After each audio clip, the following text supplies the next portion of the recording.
And good morning, everyone. Welcome to workshop 2 of the Regional Export Training and System Program, for short RETAP.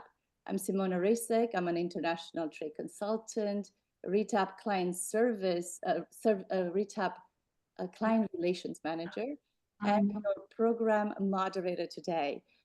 Is my volume okay? Can everyone hear me? Yes. That's good. Wonderful. Before we begin, I'd like to express our gratitude to the Port of Los Angeles for providing refreshments and coffee for our speakers and attendees in the room today. And I think we have Charmaine Martin, the Port Trade Program Manager, in person with us today. I don't know if she arrived yet, representing Maricela Caraballo di Ruggiero, the Port Director of Trade Development.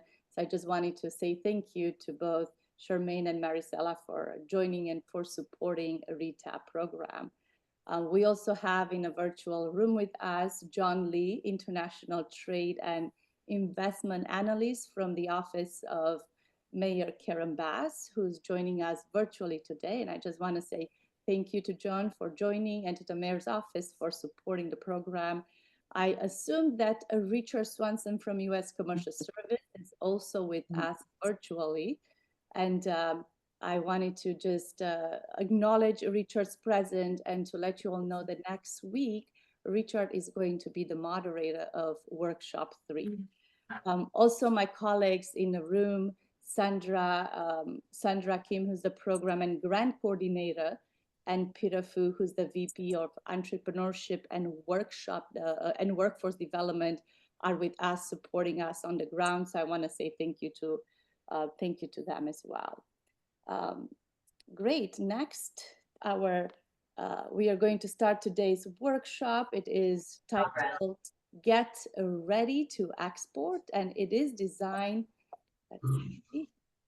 It is designed specifically for businesses that are selling domestically and considering exporting as a new opportunity. You are going to hear from our speakers today about sources for business counseling and assistance, about access to capital, the 5 stages of export development and how to build on domestic success, and practical tools to assess your export readiness and competitiveness. We're honored to have with us today as speakers Paul Smith and Ron Galati from SBA's Orange County Inland Empire District Office. And we also have our RETAP Program Manager, Maurice Kogan, as a speaker today. And for those joining us for the first time, let's do a quick overview of RETAP from last week's session. The video and the slides from last week's workshop were shared with all of you via email, and they will be shared again after today's workshop, together with these workshop slides and also video as well. So you'll be receiving the materials in a PDF format, most of the materials. So quickly, just to cover what we discussed last week for those who were not here, RETAP is an initiative designed to equip California businesses with the knowledge, resources, and support to expand globally. It is administered by Los Angeles Area Chamber of Commerce and funded by Governor's Office of Business and Economics, GoBiz. And the program is really here to break down barriers to exporting, to provide cost-free practical guidance to help your business grow beyond US borders. And you can see the RETAP grant administration and coordination here. We have Martin Pira, Brian Pack, and Kevin Clouden as co-chair of LAREX. The RETAP managers is Maurice Kogan, who will be one of the speakers today, and myself as a client relations manager. And we have 26 leading organizations in export training and assistance in our region as part of our RETAP action group, an ecosystem to support you in all needs and fields of business support. In terms of the eligibility, are you eligible for the RETAP program to be an applicant and to be a participant? You are, as long as you're a California-based manufacturer or a brand owner and you've been in business for at least 1 year, you are registered, you state with state of California, as long as your products or services are at least 51% made in USA, as long as you are new to exports or occasional exporter. So if you have not exported yet, but you have been thinking about exporting, you are in the right place. And if you have already exported to a few markets and now you're ready to expand into new international markets, this is also a program for you. We call this group of companies new to market. I have already introduced myself. Now we have 2 registrations, just to quickly clarify this. If you are ready, if you meet the eligibility and you're ready to apply for the RETAP program, use the QR code on the left.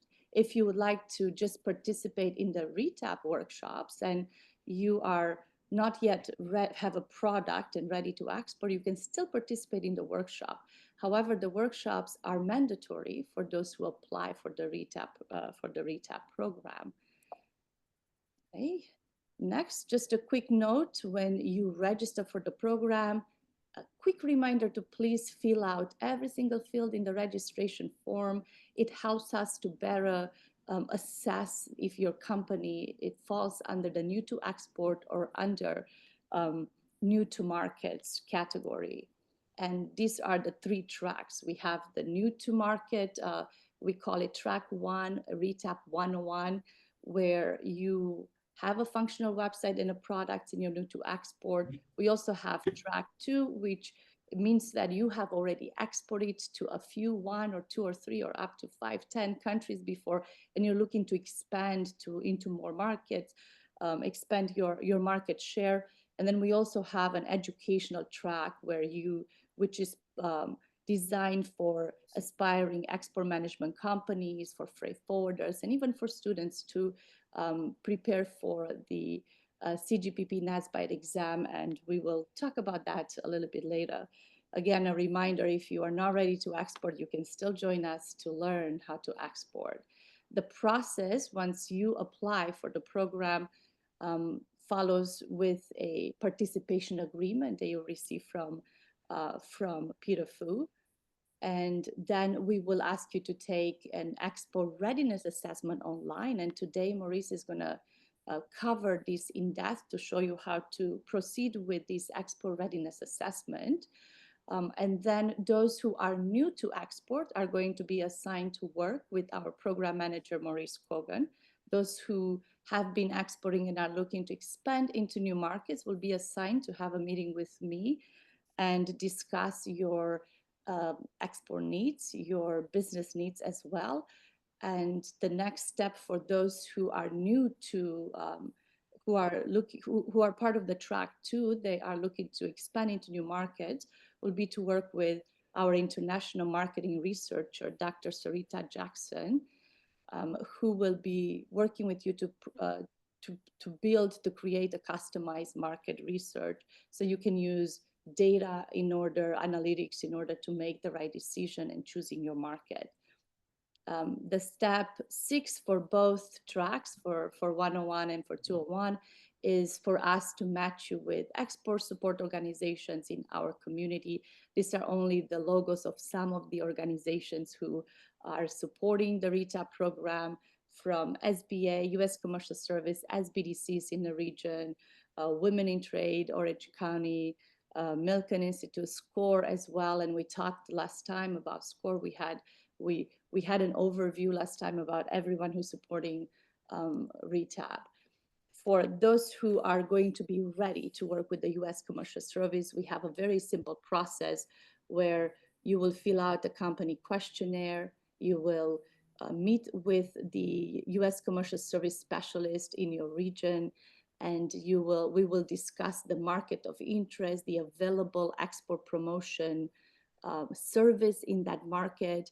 And if we have the green light from the U.S. Commercial Service specialist to proceed with a specific market for your company, the program RETAP is going to cover and offset the cost of the US Commercial Service Program for you to locate a distributor in a new market or to do an initial market check to better understand the new foreign market. And last step is for us to make sure that you build your export success story, that we track your success, and we will ask your commitment to fill out some surveys so we can keep track of the results. And again, the contact, if you are new to export, please connect with Maurice Kogan to make sure that we received your application and we're moving to the next step. If you have some experience in export and you think that you belong in the track 2, please connect with me, and we have the email here. Next week, please don't, just giving you a quick overview. Next week, we're going to talk about how AI can support and give you some export advantage, how to build e-commerce for export sales, and how to globalize your website for an export audience. So if you're not signed up for next week's workshop, make sure that you do so. And now we are ready to start our program. I'm just going to quickly switch slides.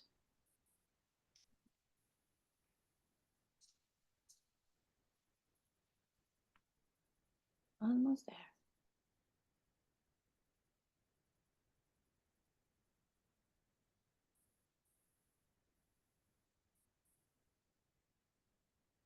Great. So now our first speaker today is going to be Paul Smith, whom you met last time as well.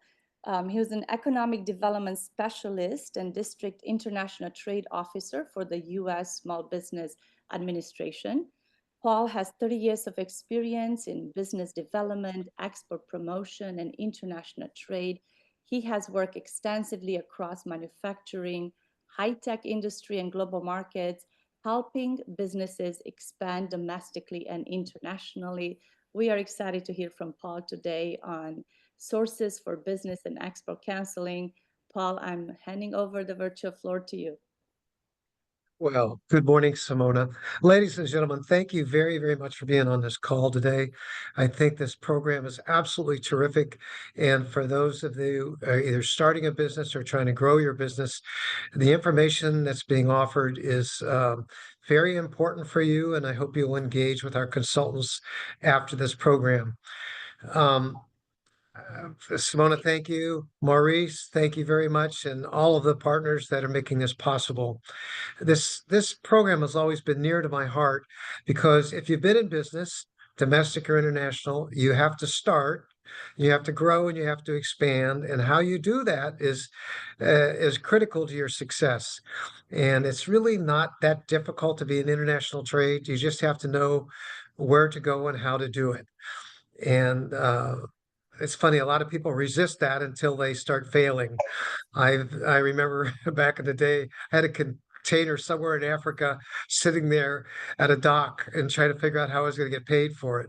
So it happens to all of us. So the U.S. Small Business Administration, it's been a joy for me to be part of this organization for about 17 years. I've been in both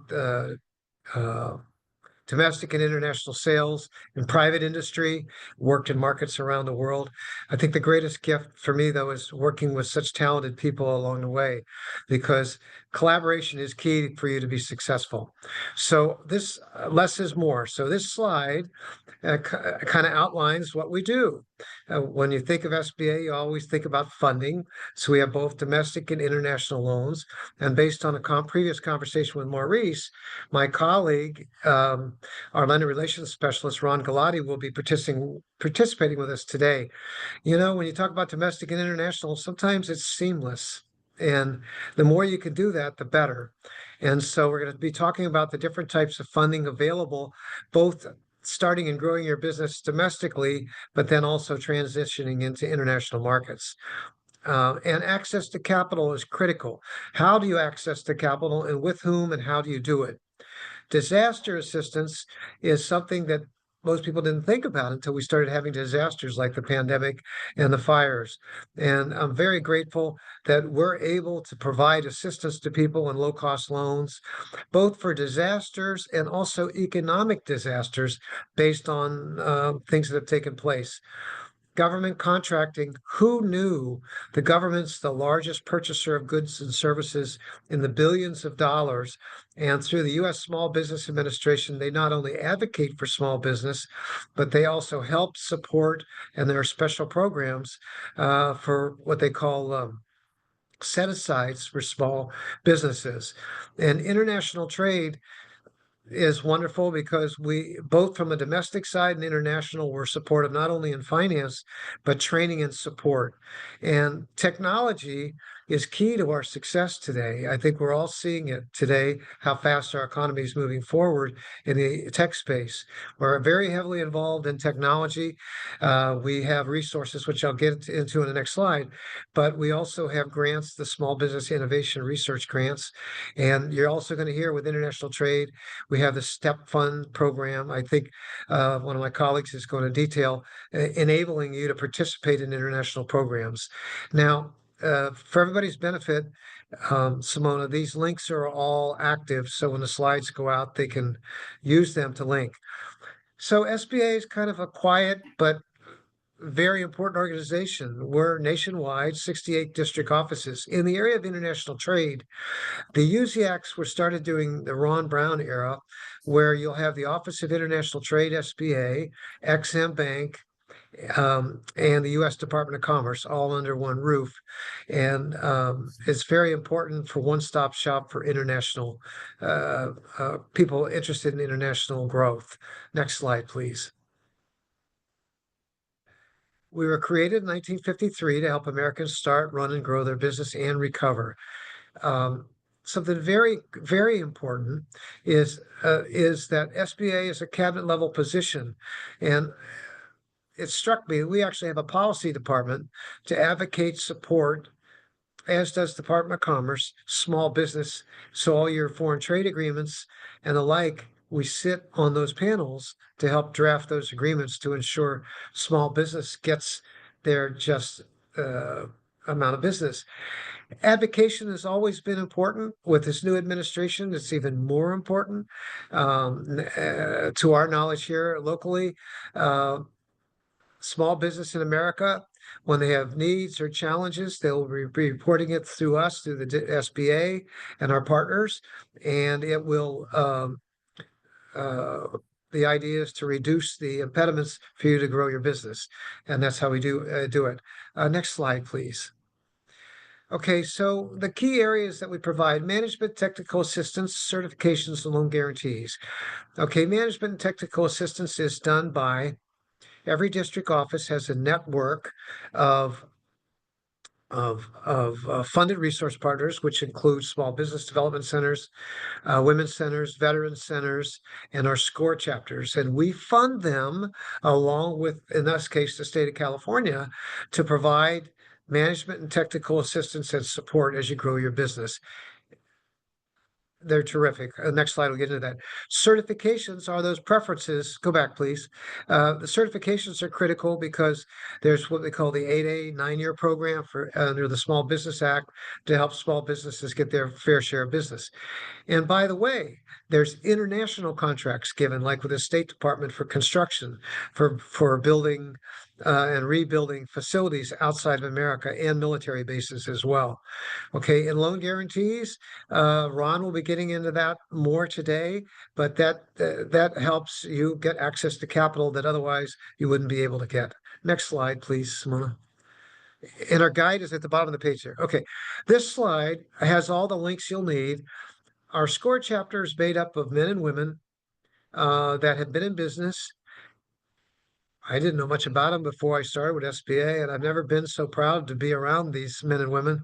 I used to sell to local companies, and I'm with the CEO of Deutsche Fastener Company who volunteers this time, Omaha Steaks, just a whole myriad of people that are now living on their sailboats because they made their millions of dollars, but they volunteer and they help people. And we have chapters throughout the United States, and they do it in person and also virtually. So they're very cutting edge. And we have a lot of people there that have very strong backgrounds in international trade, both for products and services. By example, I was doing the NAMM show because we have a lot of people in the music industry, both domestic and international. and one of the fellows was a score person, and I said, "Can we demonstrate to the audience um, how you can participate in the music industry and public sector?" Well, he was in training, and he did 100 million a year in sales. And I went, and he's speaking to the audience and captured everybody's attention immediately. Okay, they're volunteer counselors and they do great work. And they also have the CEO forum. So if you've already a startup company, you can join their CEO forum and be with other CEOs. And it's a sharing, mentoring, peering kind of a group. And it's very highly sought after. So you can use SCORE to build as part of your long-term team of not only financial, contractual, marketing, and the like. Now, volunteer counselors for the small business development centers, we're very proud of their accomplishments. And I know this program that the SBDC plays a very critical role. And with the increased funding that they've been able to achieve, not only from SBA and the state of California, but other sources, we've got some of the finest counselors you could ever wish for. And in every aspect of your business, whether it be AI, which we're reading a lot about, implementation of AI in business, but e-commerce. So you've got institutional knowledge, but you also have current talent and the ability to take you to that next step in ways you may probably not ever thought about. And Simona, you and I talked about it last night. In our district, we have a network of SBDCs and SCORE and veteran centers and the like. But up in LA, we have another SBA district office. We have another network of SBDCs. And you have absolutely some renowned consultants up there too. And they're all available for the people that are on this call and anyone else that requires support, both domestic and international. Down here, we have an international SBDC, and they're with the delegation on their way to Vietnam today for business matchmaking. So they get heavily involved in all types of things. And you can see the core services are marketing, funding, and management. In the area of finance, they have a finance team down here where you go and you're interested in funding, you're not sure what kind of funding, they'll help you identify who's lending in the sector that you're interested in and help you build the package so the lender will look at it twice. That's very critical. And so we're very pleased to work with them as well. And we have a couple of SBDCs that focus on technology. I had mentioned technology before. It's exciting. It's important. In Orange County, we have medical device, life science. In the Inland Empire, we've got agriculture. There's a lot of areas of innovation. And we have two centers, one in Orange County called Launchpad, attached to Octane, who is working with high growth small companies that will be ready for funding within the next 12 to 15 months. And they're producing millions and millions of dollars of success stories in the Inland Empire and Riverside, which covers all three counties for us. And that's how it works. They work a lot on the SBIR program, Small Business Innovation Research Grant, which is from the U.S. Small Business Administration, that covers 12 federal agencies. And it's a three-stage program. One, you have a concept and you write for it, and they help you prepare the application, and then you receive an amount of funding, and then you have a second round funding, and then a third round funding. And it's turned out to be very successful. So we're trying to stay very visible in that space for innovation to help support innovation for small and medium-sized companies. And then when we talk about SBDCs, we have to mention the veteran centers. Been very proud to have been involved with that, and I know Ron probably has as well, and other staff members here.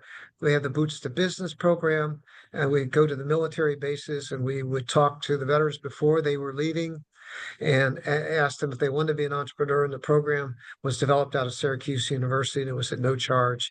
And then they launched the Reboot program. If you've already got out of the military, you could still access that. And then immediate family members could use it too. A husband or a wife could start a business and get support from SBA in that area. And then and there's a number of other resources. And then we're very strong advocates for women in business, and we've got women business centers that they're terrific. they're in high tech, they're in everything. So that kind of is an over 5,000 foot overview. I think if I could leave one thing for everybody today is our network is strong. We couldn't do what we do if we didn't have a strong, we could have the best talent in the world, but if we're not wired in with everybody else in the field, then we're not going to be successful. So it's really like no wrong door. So we're talking a lot about manufacturing now. I had come from that space. The California Manufacturers Technology System is wonderful. We have to work with the chambers, so we're grassroots. We work with all the foreign consulates, the trade associations, whether it be in manufacturing or in communications, telecommunications, medical device. So this is my favorite slide, not because it's the end of my presentation, but there really is no wrong door. The export outreach team is, we communicate with each other very well so we can do a better job to serve you. So no matter if you call Simona, Maurice, Paul, or Richard Swanson, we'll get you to the right resources right away.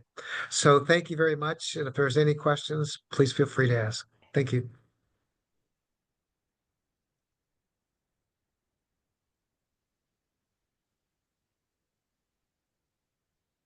Thank you so much, Paul, for a wonderful presentation covering all the resources in our area and making sure that our attendees and RETAP applicants are aware of the vast number of resources that you have.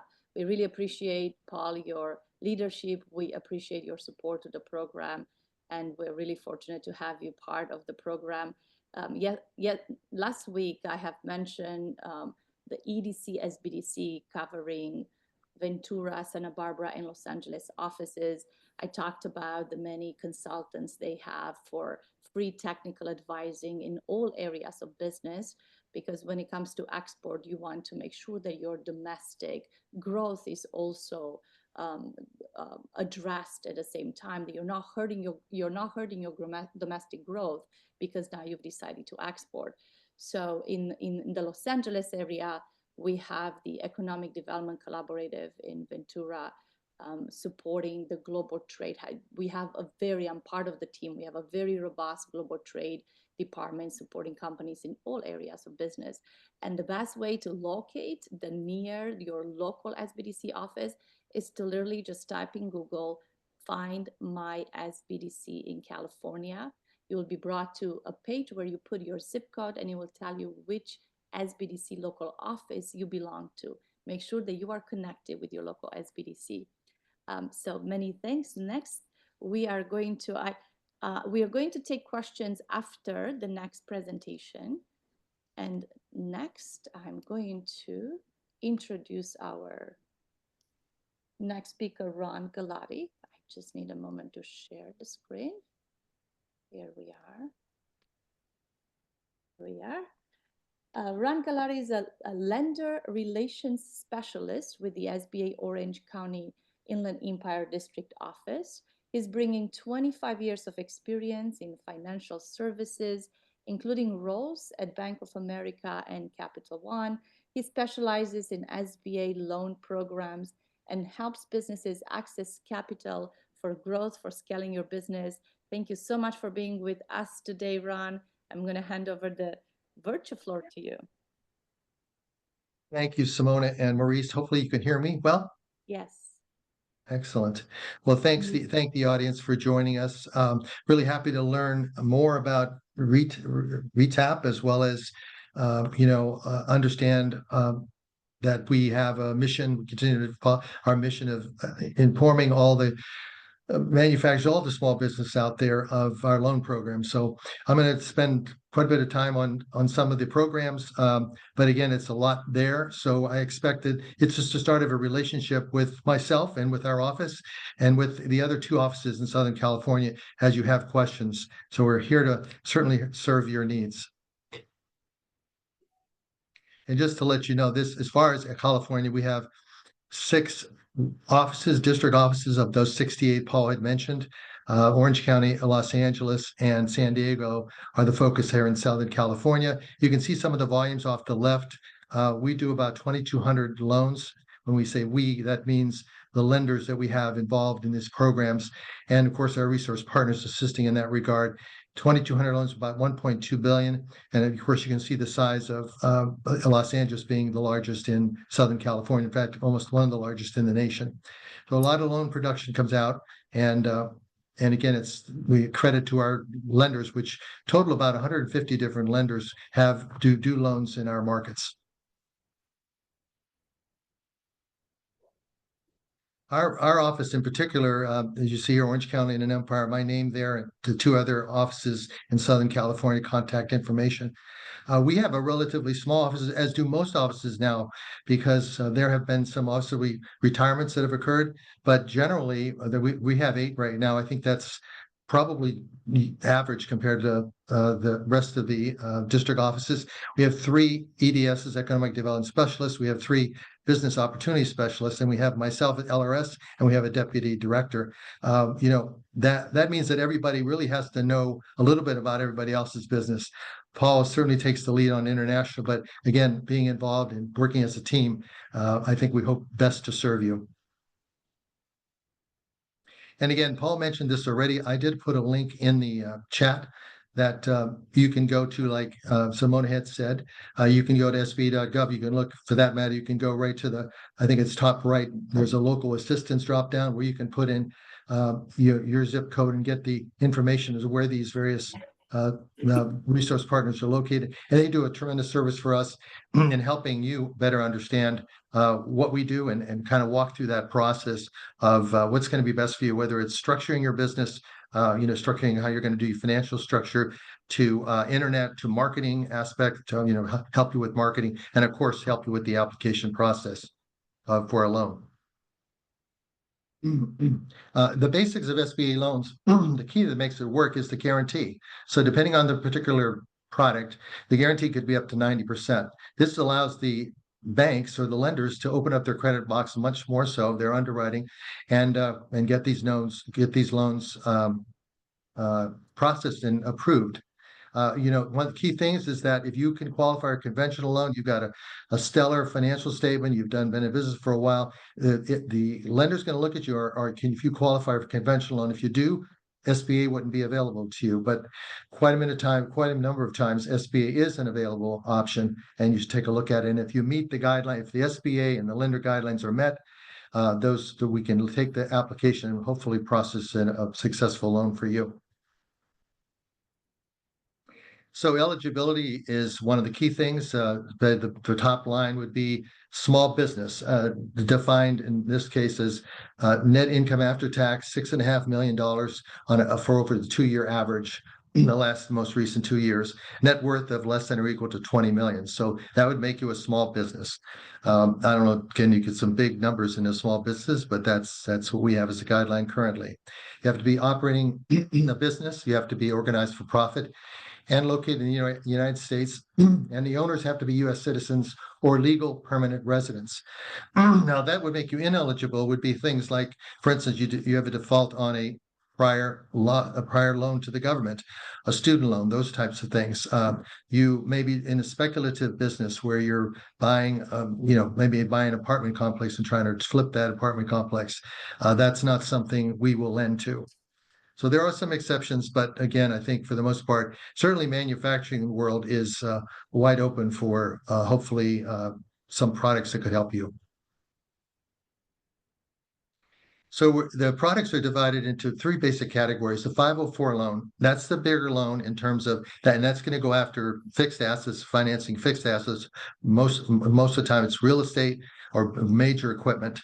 And we'll talk more about that. The 7A is really a workhorse product. It's kind of into different various types of products, whether it be Community Advantage, which is a 7A loan offered by our nonprofit lenders. We'll talk a little bit about that. But we have SBA Express, we have Export Express, we have export loans, and a working capital pilot, which is our newest product. So there's a lot underneath that umbrella. And then the smallest of loans is microloans. Again, it's offered by our nonprofit. We'll get into that really briefly. Excuse me. So the basics of a 7A is it's a simple loan. The term can vary from 5 to 25 years, depending on what you're financing. The interest rate is somewhat negotiable. We have a base that's required, a prime. We're at prime right now, 7.5. We're certainly hoping that rate comes down throughout the year. That benches all these loans. If most of the loans are variable, some lenders do a fixed rate, but in the case of a variable rate, let's give you an example. If you're basing a loan of $350,000 or more, what the lender max he could charge you is 7.5 plus 3%, so 10.5%. Now, some lenders will do it for 1.5 or 150 basis points over. But again, so that's why you want to talk to multiple lenders when you go out and searching for that loan. And again, if you are the smaller of loans, is going to have a much higher bump in terms of margin. Again, it's up to the lender to what flexibility they have in meeting that margin. Maximum loan, $5 million, except for express loans, which are $500,000. And I think a big thing this year, as was last year, we have 0% of fee on up to $1 million of loans. That could save you between 1.5% to 3.75% on the loan amount. And again, this loan is used for multiple purposes. It's really a workhorse product. And whether you're domestic or international, again, these loans would apply. We have a specialty we certainly have an export loan specifically. In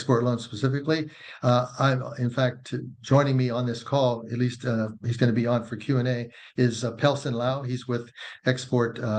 He's an export finance manager with the Office of International Trade. But so what is a 504 loan? So it's a loan that's put together by certified development companies. These are authorized by the SBA. They're nonprofit entities. They work together with a third-party lender and, again, with your equity portion and put together a financing program. So let's say if you got $1 million loan you're looking for, the bank would put up $500,000, the SBA would put up $400,000, and your equity portion would be $100,000.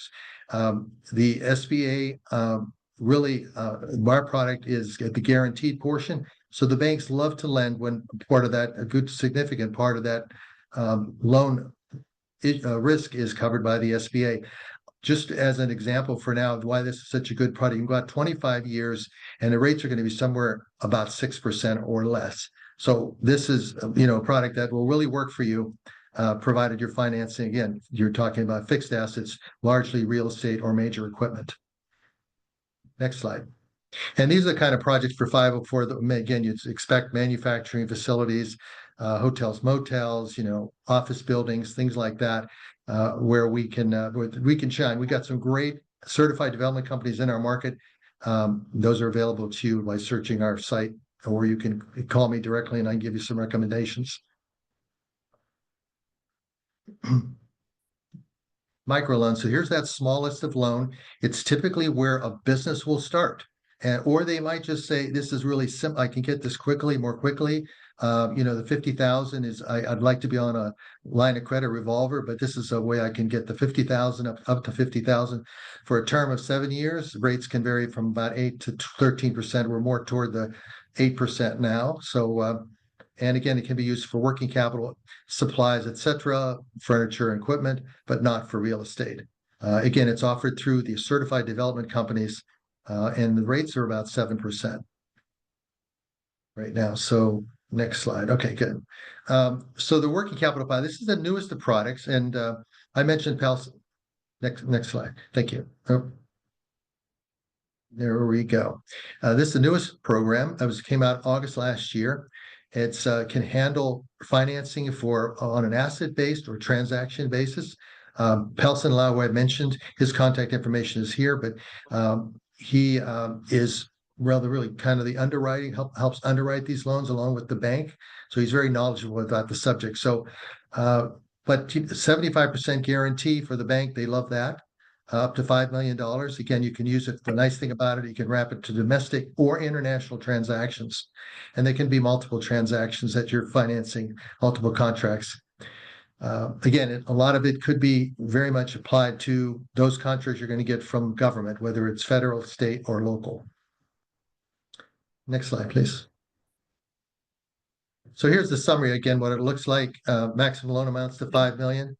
The guarantee is going to be pretty ample guarantees from a lender standpoint.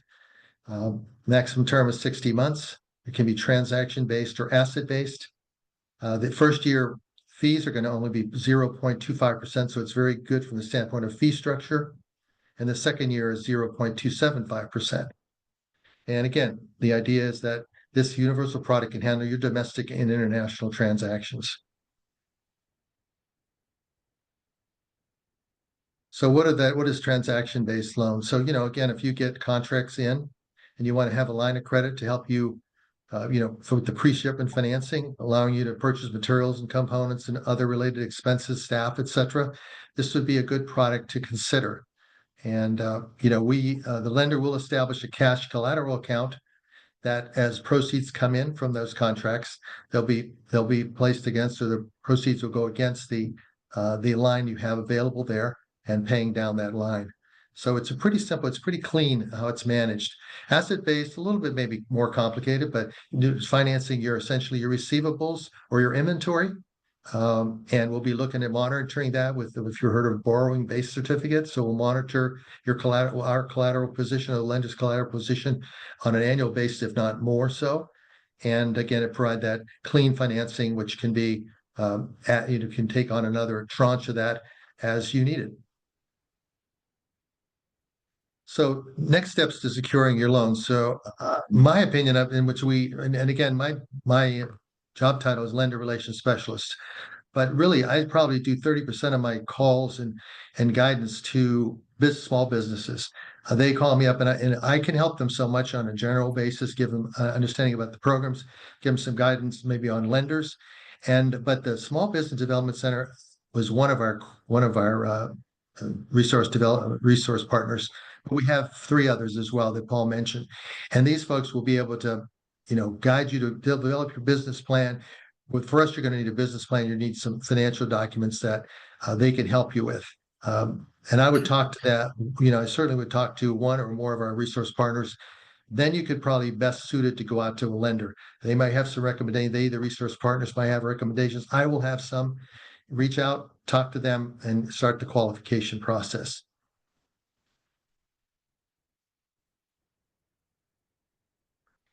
What's important to a lender? They're going to tell you that they're going to look at the 5 C's of credit. They're going to look at capacity to pay, the capital or equity you have in the business, your collateral, your basically conditions, and that's you're going to be, what's your credit scores and things like that, and the character. So I think we've itemized them down here, but capacity to pay, proof of how one can repay the loan. So sometimes, like a startup company is going to say, well, I'd like to get this loan. I have no experience, right? So we're going to be concerned about that. We're going to wonder who, as part of the ownership, has a current job. Maybe they have their current holding on to their job. Maybe they have a partner that's a sole proprietor, has been successful, and that gives us a comfort level. Are there reserves available? So in their bank accounts, do they have money to make that payment for the first year, as those projections may not come to fruition? So capital and equity, what's the personal investment you have in the game? The collateral. Sometimes we'll take collateral. We're not a collateral lender, but we'll take it if it's out there. If you're financing business equipment, we want to make that a part of the collateral. There may be other collateral we'll be interested in looking at. Conditions. What's the intended purpose of the loan? And the character, being the credit, your quality of the references you may have. General impression of the lender. Okay. Just real quick, I'm attending a workshop for exporting currently from 9 a.m. to 12:30 p.m. Well, So I'm we can actually trying to listen to that. Sandra, could you please mute the person who's speaking? I'm sorry for Thank you. That's okay. Next slide. So when you walk into any of our resource partners or any of our lenders, they're going to ask you, what's your cash flow projection? What's the cash on hand? Let's look at historical cash flow. If you don't have historical, we're going to look 2 years hence, try to get 2 years of projected cash flows. That's very, very important for us. The business plan, what are you looking at? What is your market? What's your statement, how the funds were going to be used? And the business financials, whether certainly balance sheet, income statements, thing you might expect, normally your multi-year business tax returns. This is going to be basic. And again, I think the idea, if you go to resource partners, they can flush all that out. So when you go to the lender, you're going to look a lot smarter in that regard. The next slide is going to actually show you from one of the lenders, actually what they asking on their checklist. So if you're going to walk in for a loan, no matter what loan it is, they're going to look for, basically a business plan with reasonable cash flow projections. They want the federal tax returns, and they're going to do the federal tax return for the business, as well as they want 3 years of personal tax returns for any owner that's 20% or more. Personal financial statements as well. Banks, they may ask for bank statements, the recent 3 months, month-end interim financial statements for the business. And they might also get into the business debt schedules dated and same as balance sheet. So they want to see what your scheduled debt is, what times, what are your payments, and what are the times of the month those payments occur. So there's a lot there, but again, that's part of doing the underwriting, right? We got to be smart on how we make loans, because we are in business to obviously not cost the government money. We can make money on these loans as well, and certainly the lenders want to make money to do these loans. And you want us to be around for the future. So this is a quick snapshot of the SBA site today. If you go to sba.gov, you're going to find the disaster loan information up the top of the page here, and which is, we have had the fires in LA, obviously, and certainly over in the Pasadena area. It's a quick way to get to that site and learn what the programs we have. That's a program where that's the SBA products that we offer directly, the funds directly to the consumer. So there's no lender involved in those. And that's obviously in hard demand right now. A lot of people applying for those disaster loans. But if you go to our website, you're going to find these drop downs here where you can go to the funding programs, and you can go to the resources where you want to find that additional assistance for the resource partners or our office, district offices. So there's a lot of information. I just want to basically, again, open up the discussion that we're here for you. Myself, my information's there. Pelson Lau, I certainly know Pelson's expert in the export area, so I would definitely call upon him and use those resources wisely. Our services are free. All those resource partner services, by the way, are free. So we welcome you to take advantage of those and have a good relationship going forward.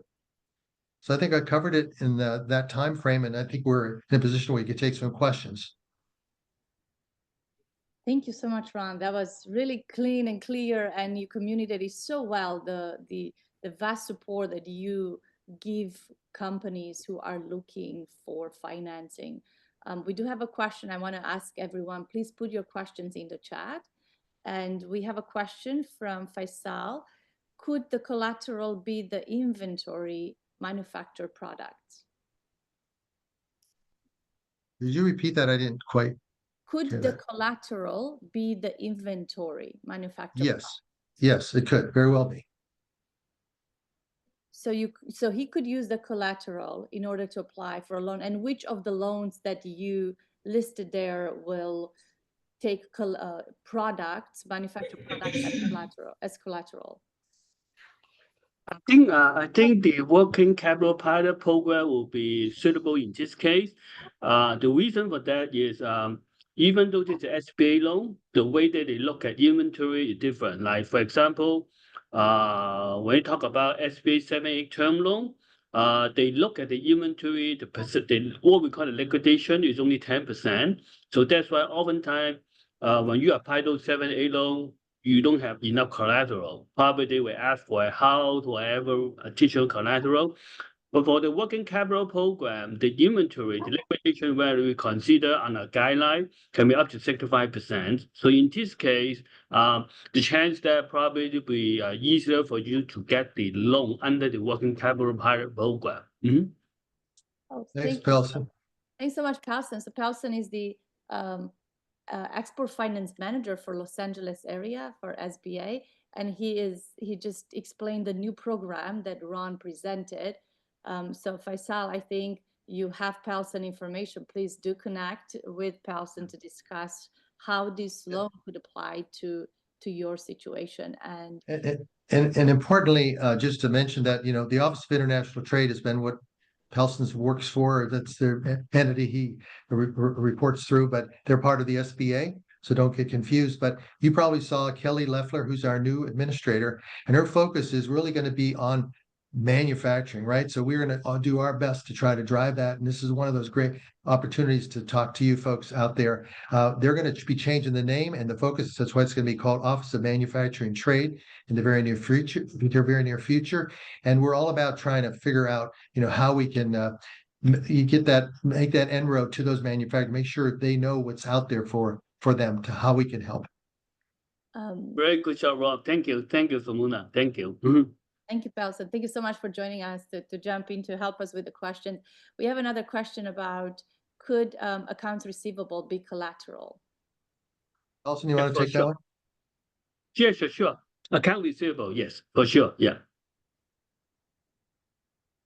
Is that a particular program that will apply to the accounts receivable used as collateral? Is it the same program? So basically, same thing for the working capital pilot program. You can use inventory account receivable as a collateral. Again, what we call the advance rate for this under this program is higher than regular SBA loan program. Yeah, sure, yeah.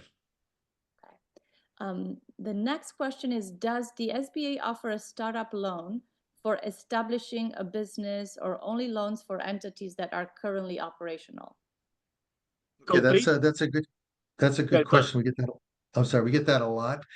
Just to let you know, of the 2,200 loans we do, 24% of those loans in any 1 year, 24%, somewhere around that number, are new business. That means 2 years or less in business.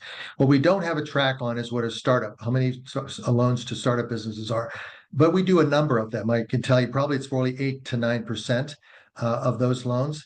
But it's not without a lot of work on your part, on the business's part, because again, you're new. So, again, if you have a previous experience as a manufacturer, now you're opening up another distribution or another manufacturing satellite. That's easier transition. But if you're truly a startup, the difficulty is the bigger banks do not want to necessarily talk to you. Your Bank of America, your Wells Fargo, your U.S. banks, they do a lot of loans, but they typically don't want to do startups.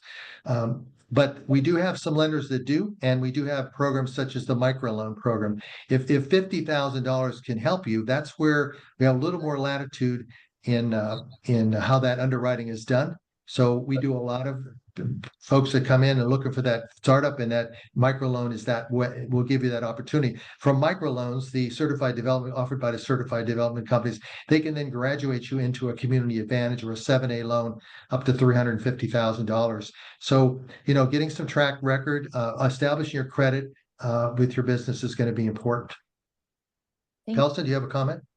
Yes, I just want to add that, for certain SBA loan program, we do have one eligibility requirement, which is the company has to be in at least 1 year operating history. For example, working capital program, we have that requirement. On the Export Express, we have that requirement.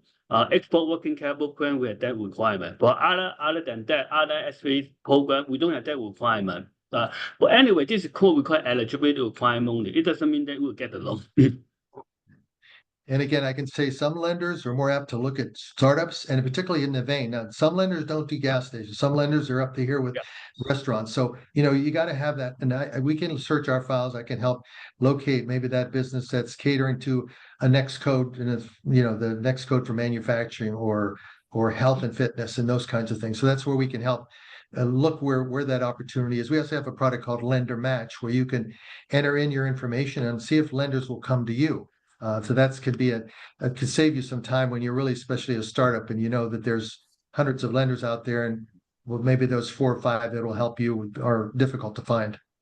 And are there specific questions in that? Is that a portal online where you put your information and find out if a lender will come to you? Is that yes, it's called Lender Match. You can actually access it online under other funding programs on the SBA site, but the resource partners are schooled in that very well, and you can certainly reach out to me as in addition, that they can walk you through the input for that Lender Match. We have a lot of lenders who signed up, and again, it's a good way to shake the trees rather than having to go out and spend a lot of time for yourself trying to investigate where those opportunities would be. Again, I have to point to microloan because I think that's a good starting point, but sometimes it's just not enough capital. And Palson just put in a chat for all of you. Yeah, that is a lender match website. So there's one of the way that you can find a lender. Maybe you can, but Thanks, And Nelson. we do have one more question. What about loans to graduate a business from sole proprietorship to an LLC? So if you're ready to grow and take the next step, and Yeah, I think those are definitely opportunities. We have programs that would certainly look at that. Business structure is, we get the question. I think that's really the resource partners do a lot of that. So it'd be a great place to ask, about that. And there, we also have, I think they have a Rolodex of maybe some legal advice. Again, we can't sometimes go into the legal matters, but certainly we all have contacts of who might be a good source. But when you're certainly moving into a different status, that's not good, should not affect it, should maybe help you get a loan, shouldn't impair you getting a loan.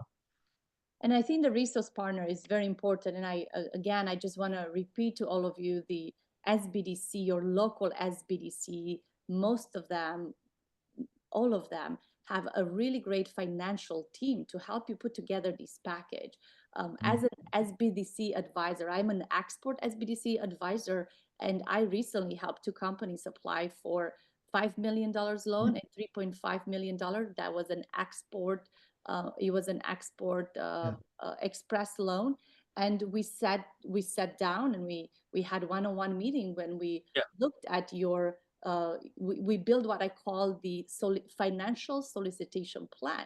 And we go through what is your mission, what is your business revenue, what is your growth strategy, how do you plan to repay the loan, what are some of the assets and collaterals that you could use, how are you going to, what is your operation process right now, how are you going to improve your operation to sustain export. So putting together this business plan or export business plan and answering and putting together all the questions, that is what the resource partner, as Ron says, the SBDC Center score can help you doing the projections and understanding how to present all of your historical to the lender is really important. And again, find my local SBDC in Google. If you type that, you will find your SBDC office. And I'm actually going to put it in the one other thing I want to mention in closing is, SBA is not the only show in town. Sometimes we can't do it. Sometimes the eligibility doesn't work.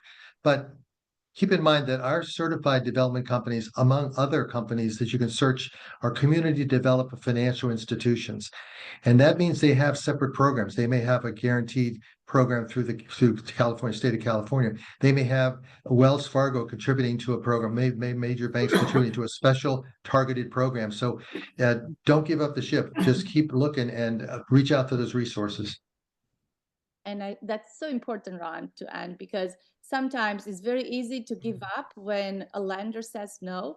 But again, it's really about you preparing to interview the lender. So if you meet the lender and you're prepared to answer all of the questions and you understand what it takes to apply, then it's much easier to be matched with the right lender. There are community advantage lenders who are not banks. They are non-bank provider of financial services. Much easier as a startup, or if you're moving from a sole proprietorship into LLC, to apply for that type of loan, which is the micro loan.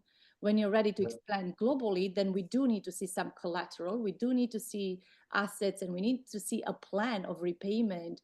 And we look at historical finances, which really shows your ability to take your company to the next level, because global expansion means you are scaling your company.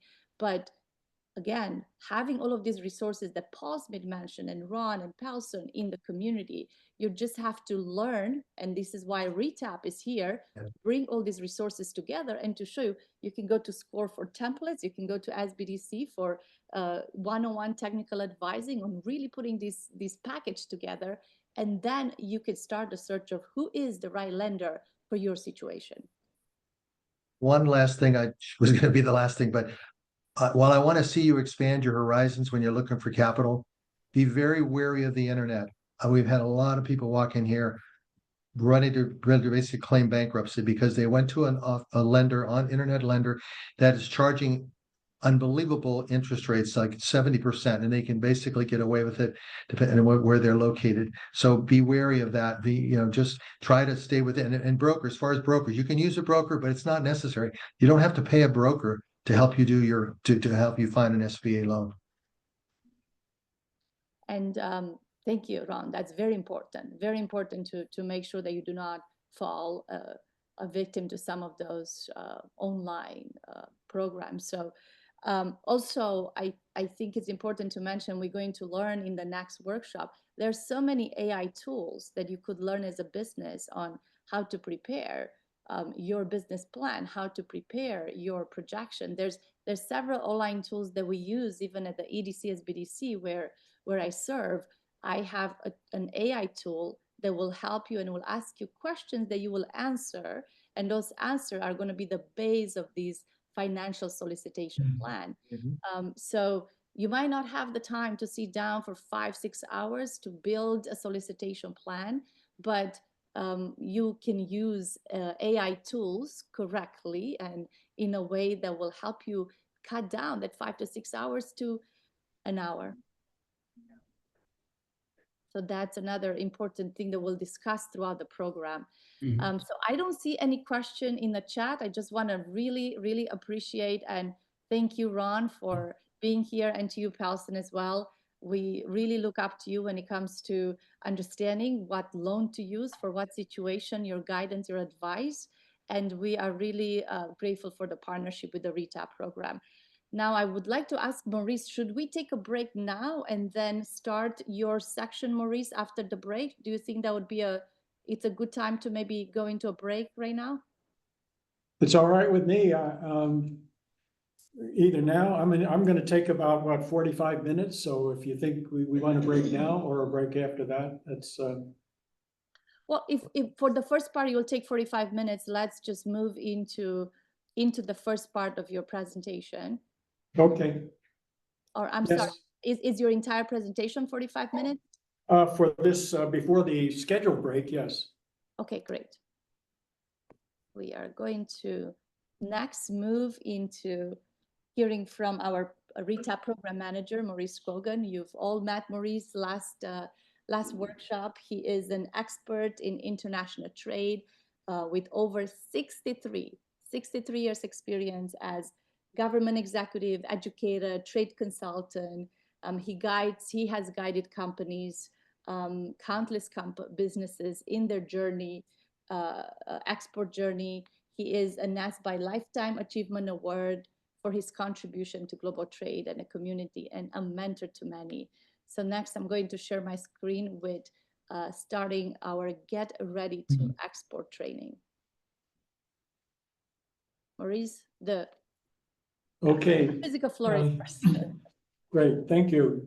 If you did your arithmetic and you said I've been in this career for 63 years, you have an idea about how old I am. And that's called an octogenarian, but I'm still at it. And I try to bring that experience to bear in mostly pro bono consulting at the moment, but now latched onto this grant opportunity to keep me intellectually stimulated as well as very, very busy. Anyway, one of the things we wanted to start with the access to capital from an export point of view is because so many companies say, look, I can't even think about exporting. Where am I going to get the money? Money, access to capital. It could be you need money to buy new equipment if you're going to get into exporting you're from domestic. You need more equipment in the office. You need to hire more staff if you're going to get into exporting. You may want to build a prototype of your product that you can take overseas. You may need to borrow money to fill an order that exceeds your current inventory if you're lucky enough to get it. So there are lots of needs for money. And Ron did a fantastic job of, in a very short period of time, of explaining where you can get that money, how you can get it.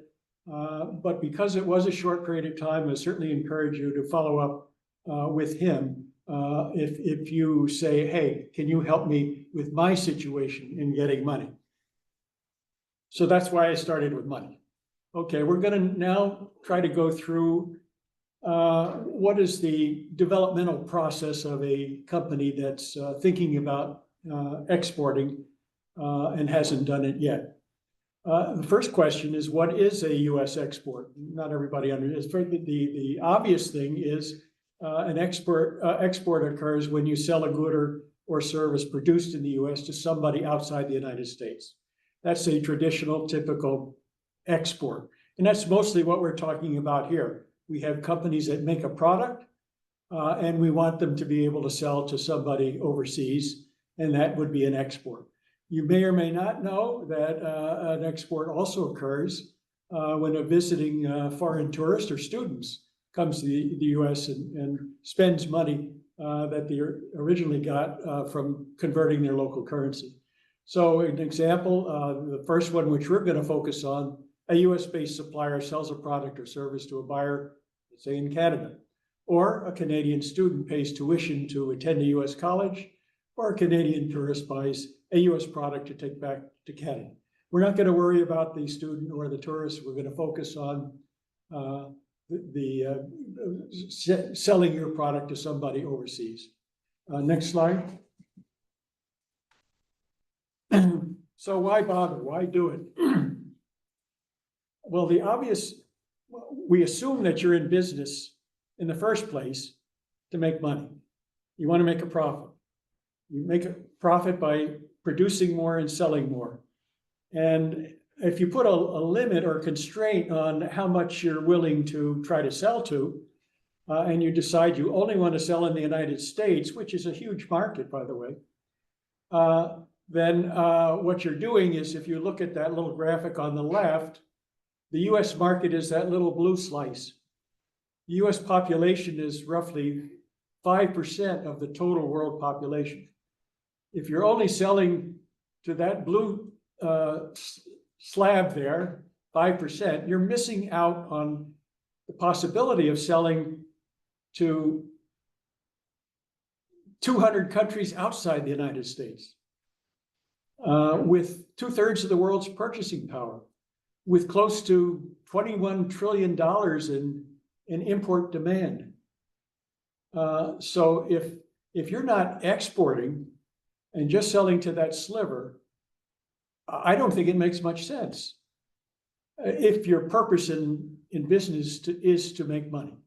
Okay, so we want you to think in terms of, it makes sense financially to sell to more people, and the only way you can do that when you exhaust what the US has to offer is to go outside the United States, where 95% of potential consumers are, 200 some countries, and 2/3 of the world's purchasing power. And also you can diversify your market. If you're just selling to the US, you're stuck if we happen to have a recession or something like that. So think in terms of easing the path if you can find other markets to go to. Next slide.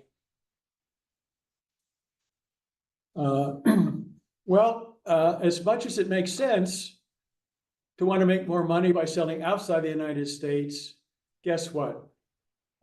We are the second world leading exporter, and we are the second world leading manufacturer. So you would think lots of US manufacturers are exporting, yet only 75% of US manufacturers do any exporting at all. I mean, they don't do any exporting. 75% of US manufacturers sell only in the US. They don't export. Of the 25% that do export, 60% of them just sell to Canada or Mexico. So why are 75% of US manufacturers selling to only 5% of their potential market? What's wrong with these people? That's my opinion. So what are the excuses you hear from companies that do make an exportable product, have been successful in the United States, but just do not take that extra step to get into export? So on that little graphic there, here are some of the excuses we run into. One of them is, I'm too small to export. Well, that's obviously wrong, because when you look at the 25% of companies that manufacture, that do export, 95% of them are small businesses. There's only statistically a handful of manufacturers that are 1,000 employees or more. So obviously, if anybody is doing anything, it's going to be mostly small businesses. It's not how small you are as a company, it's whether you have a product that is exportable.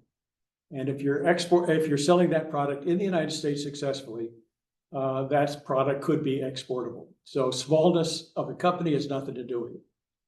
Well, what about it's too risky. You know, I might not get paid if I try to sell something to somebody I don't know. Well, that's true, but if you take normal due diligence steps, and you realize that if your primary concern is you might not get paid to somebody after you ship the goods, you probably were not aware that the US government has a program from the Export-Import Bank to guarantee if the buyer fails to pay you, they will cover the loss up to 95%. So the US government guarantees against buyer default. So notwithstanding there are other methods of payment that are fairly safe to use that don't even require an insurance policy. So it's too risky is wrong because you were not aware of the protections against buyer default.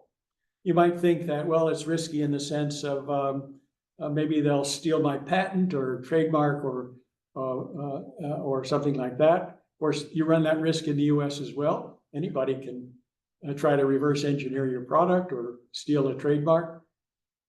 But we have recourse through patents, trademarks, and copyrights in the US. And we also have that opportunity overseas. So you can protect your intellectual property overseas in that way, just as we do here. So it doesn't have to be too risky if you know how to protect against risk. How about it's too complicated? Well, you haven't exported, so you're just assuming it's too complicated. Yes, there are more regulations, there's more documentation, but you should not be the one to decipher all that by yourself. That's what you use others to demystify those complications. And the other is usually a freight forwarder who can explain what are all these regulations that you might encounter overseas? What are all these documentary requirements? Not only that, but I will prepare them for you.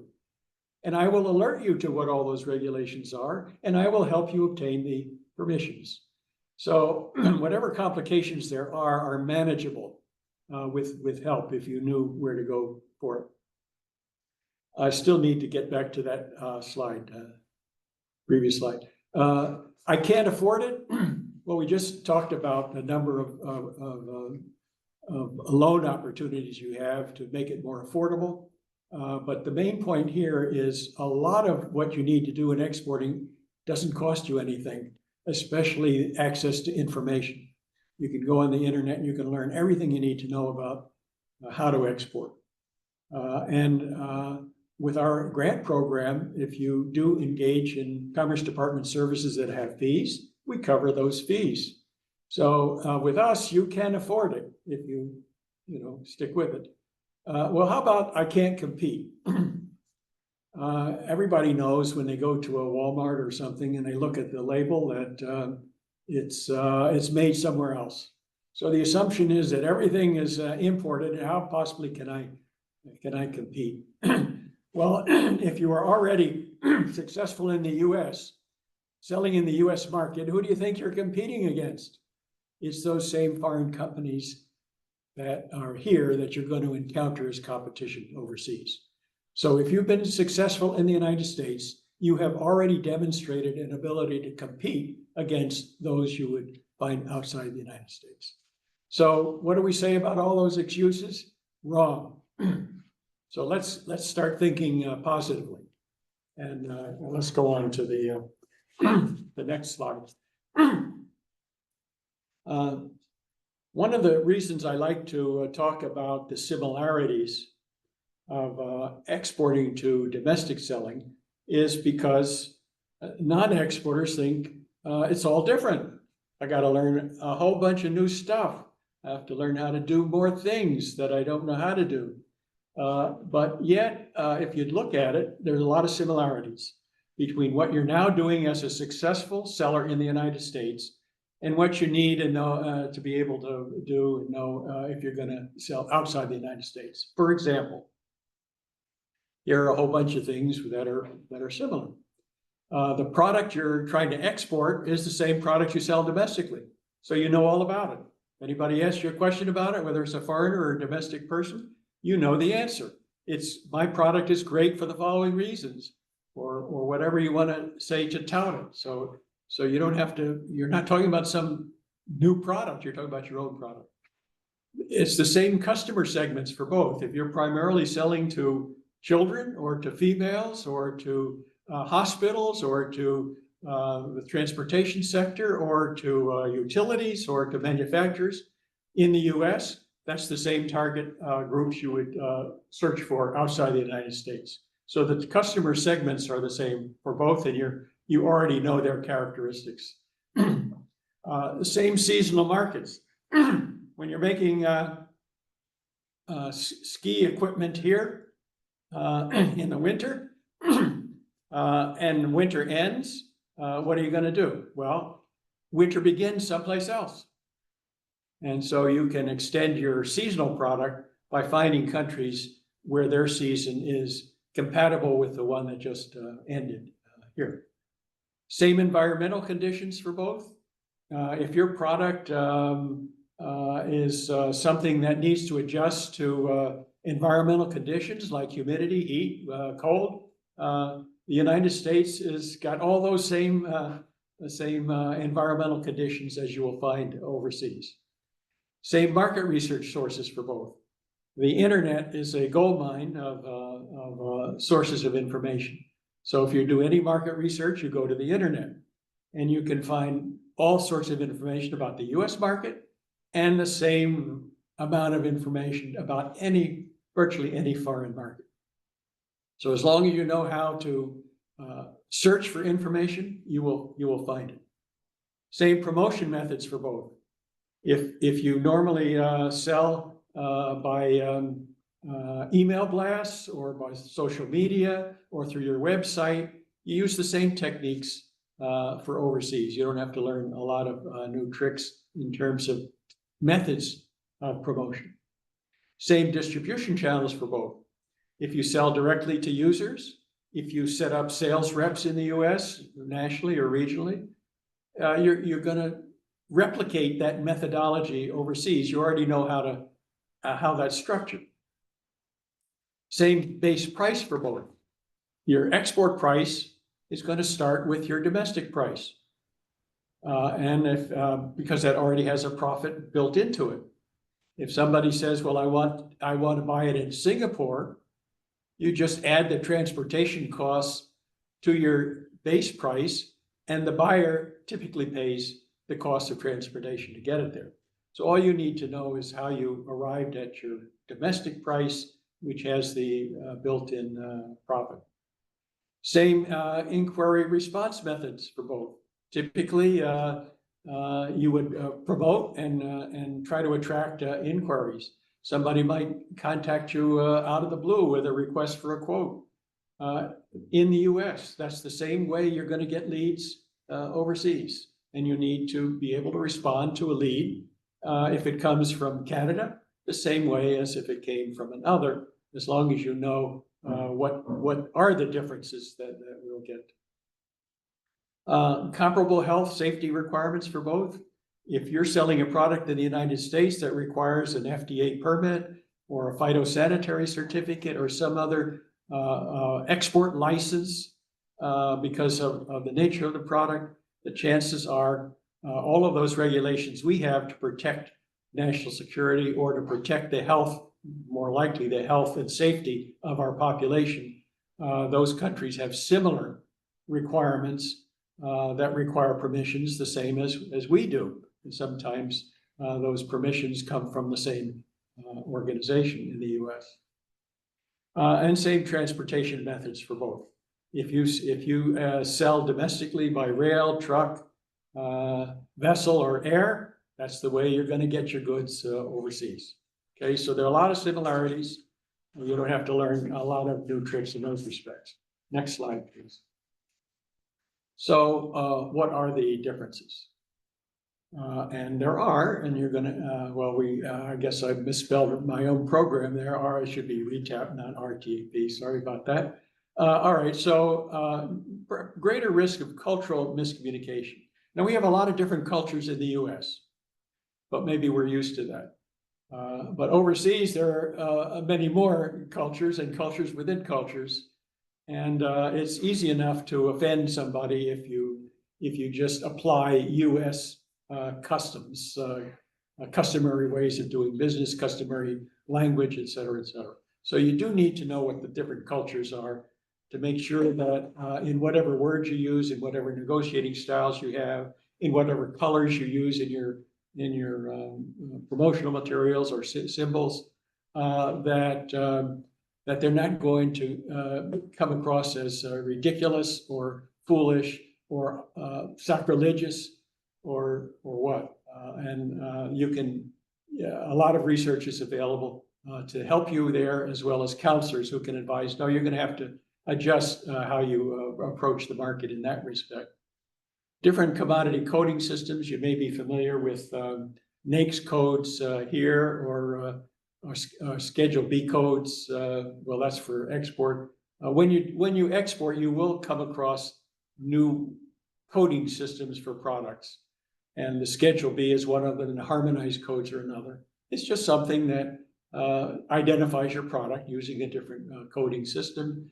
Those systems are available online. You can go to a source, put in your keyword, and it will tell you what your Schedule B number is or what your harmonized code number is. I'm not going to talk about those at this point. We'll talk about those later. Different payment methods for exports. That's where you'll encounter things like letters of credit, documentary collections, open account, that may be different from the way you get paid domestically. Those are standard operating procedures that banks, take care of. So all you need to know is how assured am I of that method of payment to make it worth my while. And there are, as we will discuss in particularly later workshops, very safe methods of getting paid if you know what they are. Different terminology to specify pickup and delivery points. What we mean by that is if somebody in Singapore wants to buy your product, they may say, I don't just want to pick it up at your factory. I want you to send it all the way to Singapore. Okay, and there are a series of terms called Incoterms that specify where you're going to deliver from or where the buyer is going to pick up your product. So for example, if they're going to come to pick up your product at your factory, there is an X-Works Incoterm, a 3-letter acronym for that. If they're going to say, well, send it all the way to Singapore, then there is a 3-letter acronym or Incoterm for that, and that is CIF, the cost of goods and the cost to insure the goods to get it to Singapore and the cost of the freight to get it to Singapore. Those are all terms that you can become familiar with, but the freight forwarder can interpret all those for you and can help you determine which Incoterm is appropriate for your purpose. More regulatory requirements for exports? Yes, we have national security controls that don't apply domestically.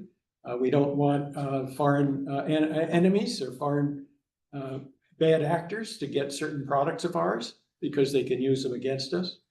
And there are certain products that we want to protect the foreign consumer from, as well as our own, from a health and safety point of view. So you do need to know the regulatory requirements for exports, and we will have a later session all about US and foreign regulatory controls. More and different documentation for exports.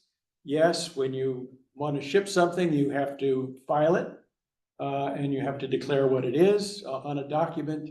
There's documents for that. And then there are shipping documents and transaction documents that you never heard of, but they're easy to learn. And more importantly, a freight forwarder will guide you through all of the documentation. Next slide. Let's see, I want to make sure I'm able to keep track of the time here. So what are the benefits of exporting? Well, we've mentioned some. Increased sales to a much bigger pie. Instead of selling to 5%, why not sell to the other 95% as well? Obviously, the more your countries you're selling to, you're diversifying your risk.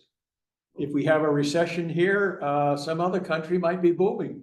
So look for instead of laying off people and idling plant capacity because of a recession here, look for where other countries are not in those situations. Extend product life cycles. You might not have realized that we like the latest technology. But there are many countries outside the United States that aren't as advanced as we are, and they would love your obsolescent, if you want to call it that, technology. So don't assume that just because something became obsolescent here, that it has no value in a foreign market. Use idle plant capacity in a recession. You might have to lay off, but if you go outside the U.S., you can maintain your plant capacity at a higher level. And obviously, when you sell a lot more than you used to, you're achieving economies of scale that reduce your unit costs. The next slide. So what are the risks? Well, I would say the biggest risk is self-inflicted. Don't start exporting if you don't know what you're doing. You really have to learn the fundamentals of exporting and make sure you have people who can guide and assist you along the way. That's what we're here for. That's what the Commerce Department is here for. That's what SBA and SBDCs are here for, and SCORE, to get you the advice to not make stupid mistakes. And if somebody comes to you and says, hey, I want to buy your product, great, here it is. Or send me samples that are worth $50,000, and you do, you're self-inflicting wounds on yourself. So, take reasonable due diligence there. Financial, the check is in the mail. There are methods of payments that we're going to get into later that some are very little risk and some do incur risk. But as I mentioned, there are ways to make sure that you will get paid even after you send the goods to the foreign country. Getting snookered, I mean, that's a question of, people coming out of the woodwork over the transom, offering great things, and you bite at it and you haven't done any due diligence or investigation, and you find out later that you got taken. Legal, you do need to understand what the regulations are and legal protections are on both sides, and plenty of help there. Political, you're dealing perhaps in countries that might go through phases of nationalization or expropriation. Obviously, you can see which countries are less stable than others. And so you would, plenty of very stable countries you can be exporting to without worrying about unease or unrest in different countries. Next slide, please. So how do you know if you have export potential? Here are some indicators. If you're selling well in the US market, and that's where you've been only, remember you're already competing against foreign, but if you've survived that, you have export potential. You have price or other competitive advantages. That may be why you're doing well in the United States. That would help you in the other markets, those particular competitive advantages, including my product is better than anybody else's, if you can sustain that claim. US products like yours are already being exported. And now all you have to do is go into a database of US export statistics, plug in your code number that says pink lipstick, that's what you're selling. And you can see that US exported millions of dollars, let's say, of pink lipstick, and you're not. So if you find that products like yours from the statistics are already being exported and where they're exporting to, and you're not, you know, that's kind of proof that that you have export potential if you've been successful with your own product in the US. And if foreign countries are importing products like yours, again, statistics, you can go into statistics that show which countries are importing your particular product over the past several years, and has it gone up or down or held steady, or is it worth exploring? What does it take to be export ready? You need a top management. Most of you in this program presumably are the managers. And so you're saying, okay, I'll give it a shot. And when you say I'm going to give it a shot, I don't mean this week or next week. I'll wait a month. No, you have to give it time. Management has to be willing to commit to an effort to export. Spend whatever money is necessary and wait patiently for results. Not going to happen overnight. You should have staff that has some knowledge. You can do that easily by hiring somebody if you can afford it, or train somebody on staff. Hopefully you already have somebody, but your marketing person could take training that we offer, like these training programs, to learn how to do the export function. So training and getting into all the details on the internet that explain how to export. Adequate resources, budget and inventory. We just started the session with all these sources of capital and budget. So you do need some money to do certain things. Sound operating methods. Generally, if you've been successful in the US, you know how to plan, you know how to market, you know how to distribute. You're going to apply those lessons overseas as well. And external support team on call. That is, at some point in the process, you're going to need to go to a bank to figure out how you're going to get paid for the sale. You're going to need to find a freight forwarder who's going to help you quote the transportation costs to respond to an RFQ, who's going to pick up your goods and deliver them and package them. And you might need an attorney to guide you on contracts. You don't want to wait until the order comes in to look for somebody. You line up that support team early on so they're available when you need them. And that also includes your counseling staff from the Commerce Department, SBA, SBDC, SCORE, et cetera. Next slide, please. Export potential positives. What is it that can suggest that you have export potential? Well, obviously, if you have strong domestic sales, chances are you're competitive. You receive unsolicited foreign inquiries. I don't know how many of you, in the course of everyday business in the internet, somebody from overseas asks for more information or maybe inquires about a cost. These are unsolicited foreign inquiries. That's important because they've taken the time to look you up, to look at your product, assuming they're legitimate company, and they're asking for information. I know companies that take those things and they stick them in the file drawer and don't act on them.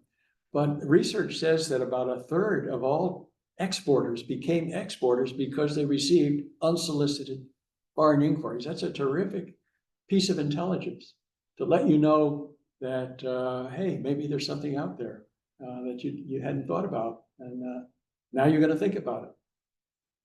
Obviously, if your product or service is price competitive domestically, the chances are it's going to be price competitive overseas unless they apply some horrible import duty or tariff.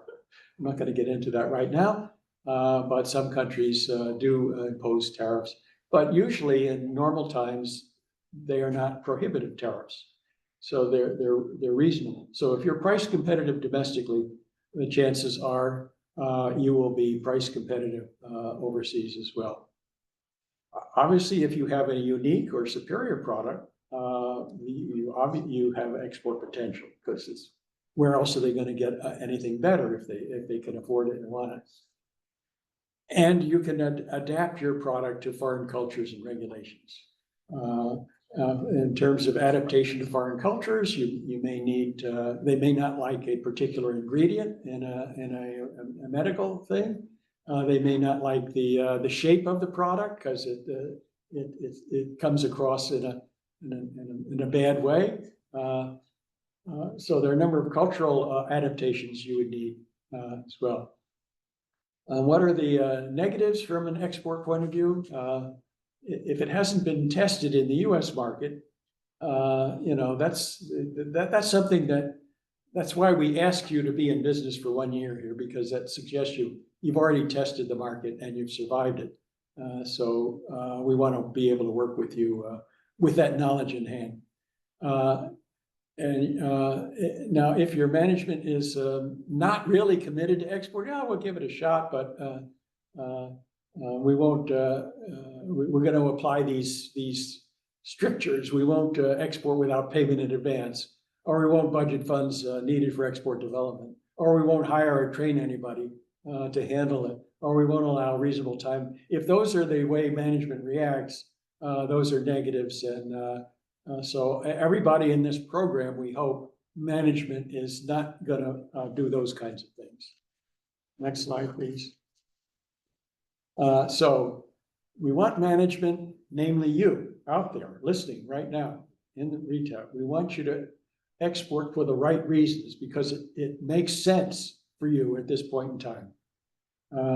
You see exports as an important factor in your bottom line. For the reasons I mentioned, why exporting is helpful to offset, bad times here, or to make money or whatever, and that the management is willing to be patient. It could take 6 months to develop a good market in a particular market. It could happen overnight, but not often. So you got to give it some time. Next slide. Operating methods. Again, the reason we want you to be in business for at least a year is because we assume as a result that you know how to do market research and you know how to plan in your domestic operations. You have a sales and distribution network that you use domestically to success, and you can apply that overseas. You market and promote your products in a logical, effective way domestically. That will carry over internationally. And the workload is delegated and not closely held. In other words, if you try to do everything yourself and you get a lot of external business, you gotta be willing to spread it out to the right people. Next slide. Where can you get help? Well, we're source number one. That's why we got this grant. That's why we're trying to get more of you into this program so we can help you. So RETAP itself offers a lot of benefits, including cost offsets for things that you would otherwise have to pay fairly good fees for. And of course, SBDCs and SCORE are major sources of free help for new exporters. If you're already export ready, the Commerce Department offices are eager to help you. They don't so much like to work with new exporters, but they are able to work with established exporters, because most of the programs that they use, you need to understand how they work. Other help for exporters, we already talked about access to capital and financing from SBA. EXIM is a very important source to make sure that you don't get taken, that, you know, that you can protect against buyer default with their export credit insurance programs. And they also have foreign buyer financing. If a foreign buyer can't afford to buy your equipment, the XM can actually finance the buyer to buy your equipment. So they don't just loan or finance US to the US exporter. They also have medium-term financing for foreign buyers. And the support community, export service providers like banks, freight forwarders, and those are important, as I said, to line up. Next slide, please. So what do we get under RETAP, under this program?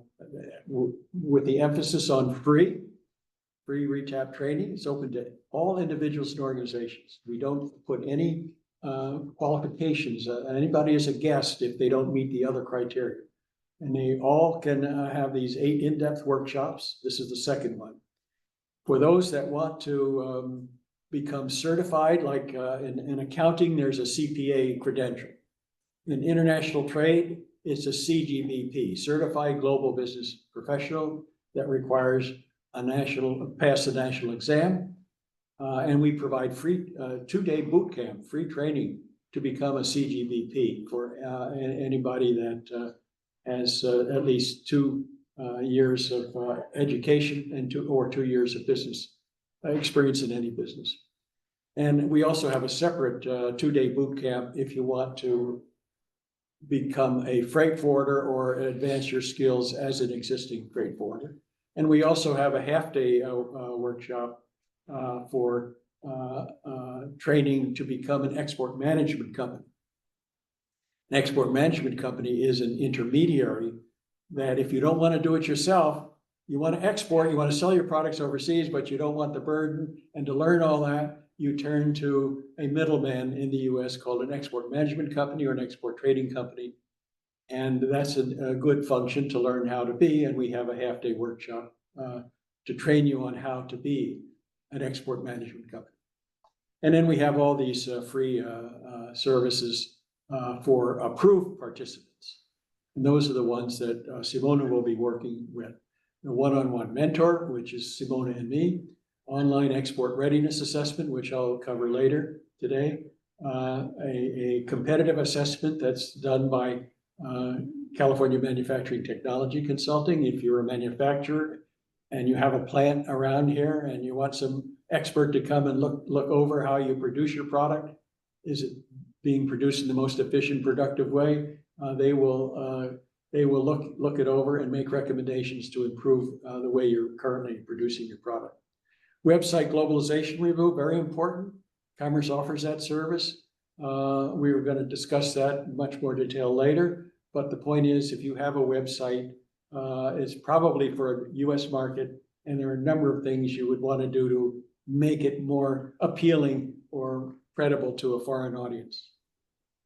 Customized product market research, we have one person, Dr. Sarita Jackson, who, when you're ready, we will turn you over to her and she will do a customized market research report on which market makes the most sense for you, markets, and what is your best entry strategy to get into those markets. Everyone approved for this program will be turned over to Sarita to do that report. And help with the Commerce Department and other partners, help to identify and enter target markets, help to negotiate the trade terms and close deals, so that if you get a request for a quote and you draw a blank, we don't want that to happen. We want you to know how to respond with a quotation, a pro forma invoice, and how to respond to the purchase order, et cetera. Help to identify and enter target markets. Sarita's research will help you there. Help to negotiate. A quick time reminder, we are at the break time. I just want to mention that. If you don't mind to finish this slide, and then we'll take a 15 minutes break before we end it. Okay, so just go to the last slide, and that's where all I've listed a lot of resources that you have access to at no charge. So this will all be available to you later in this form, as well as in the recording. And we can stop now and have our break, or when I come back. The next thing, if you have any questions about anything I said, we can deal with those then. Great, let's do that. So thank you so much, Maurice. This was a great presentation for why you should export. I hope you all enjoyed it. Let's take a 15 minutes break. Actually, now it's only 12 minutes break. So we're going to meet again here at 11, let's say 11:05.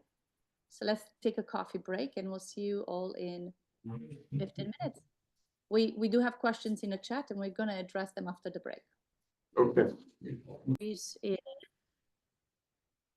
The first question we have has to do with how do they help protect your patent and IP overseas? Yes, we're going to have one of the later workshops. We will bring in an intellectual property attorney to address that topic in detail. But there are international conventions dealing with intellectual property rights. And basically what you're going to have to do is apply for a patent, trademark, or copyright in each of the markets that you intend to go into. A US patent alone will not protect you. A US patent, trademark, or copyright will not protect you in a foreign market unless you also register that in each market you intend to go to. So there is a cost to that. But stick around for that particular workshop where we will have an attorney, intellectual property attorney, go through that in great depth. Yes, Lelaine. So, the Patent Cooperation Treaty will allow you to register your patent. Also for trademark registration, there is the Madrid Protocol, which is an international treaty that allows businesses to protect their trademark with a single application on the World Intellectual Property Organization, WIPO. And I'm going to put in the chat right now their website. You will be able to ITN. So just read about World Intellectual Property and what they do. To start a portal login is free. And then once you open your login as a business, you can read and see the cost of different trademarks in different areas. And another question, Maurice, that Lelaine asked is how do we if we can help with IP patent attorney, find an IP patent attorney for small businesses working on limited funds. And Maurice, do you have an answer to this question? I don't want to identify any particular attorney. That's not our job. We will try to. I looked hard to find an intellectual property attorney in the area that could make the presentation for us, and I wasn't getting anywhere. So I went to found someone who was in Missouri. But I do believe that someone from the mayor's office has a connection with an intellectual property attorney, and we will try to come up with whatever we can on that. Yes, and the SBDC office can also give 3 referrals. We cannot give 1 referral in a private sector, but we can give you 3 referral to attorneys that we are aware of providing these services to small businesses. Additionally, the California State Bar has a referral system where you can find a consultation for, I want to say $50 last time I checked, with an IP attorney to discuss to find out what your cost will be. And additionally, if you are ready to export and you're looking to protect your trademark in a foreign market, we do have the STEP program, the STEP State Trade Expansion Program, that is administered by GoBiz in the Government Newsom's office in California. It's an SBA funded program, a federal funded program. And for companies that are ready to export, there is a eligible activity, which is to file for trademark or for patent, and it is a reimbursable, 75% reimbursable activity up to a cap. Again, this is something that your local SBDC office can help you look at what resources do you have to address this particular problem that you have, this particular issue you have, what resources are out there. And this is where we are going to refer you to the local SBDC office and to the right advisor in the local SBDC office to answer that question. You did also ask this question, how do you connect? So number one, you have to register for the RETAP program if you are ready to export but new to export, or if you have exported. And then connect with, depending on which track do you fall, connect with Maurice or with myself at the emails we just gave you a moment ago, and you'll have a copy of the slide. Another question, Maurice, is when will the Export Management Company workshop be? Do we know? Yes, I was talking to Carlos Sol last week. He's going to be the one giving that half-day seminar, and we talked about May. It's sometime in May. We haven't scheduled the actual date, but it will be in May for a half-day. May, okay. That's great. And also we have a, Maurice, you like this question. Could you please tell us what, if Schedule B are codes the same as the HS tariff classification? Well, what you start with the harmonized code, which is 6 digits, and they call it harmonized because it's universal. In the US, we have our own Schedule B code, which starts with the same 6 digits as the harmonized code, but it adds 4 digits to be more specific. So in the US, for filing an export shipment, you use the Schedule B number for 10 digits, and for trade statistics and other things and tariffs, you would be using the harmonized code, which is identical up to the first 6 digits. Yes, and Schedule B is only for basically keeping track of US exports, is managed Yes. by the Census Bureau. HS codes are standardized, they are global, they're 6 digits, but each country have additional 4 digits they add to the HS codes that determine the specific tariffs, information, regulation for that particular country. So you start with HS code. You should know the HS code of your products. We do have more information in the upcoming workshops about that. And then the Schedule B is needed for your export documentation, for your AES document that you have to file in order for, like Maurice said, to record statistics and data for US exports. So we'll get more into that in workshops. Let's see more questions here. Where Lelaine, it looks like Queen Mother Nina knows a lady here in LA who's an attorney.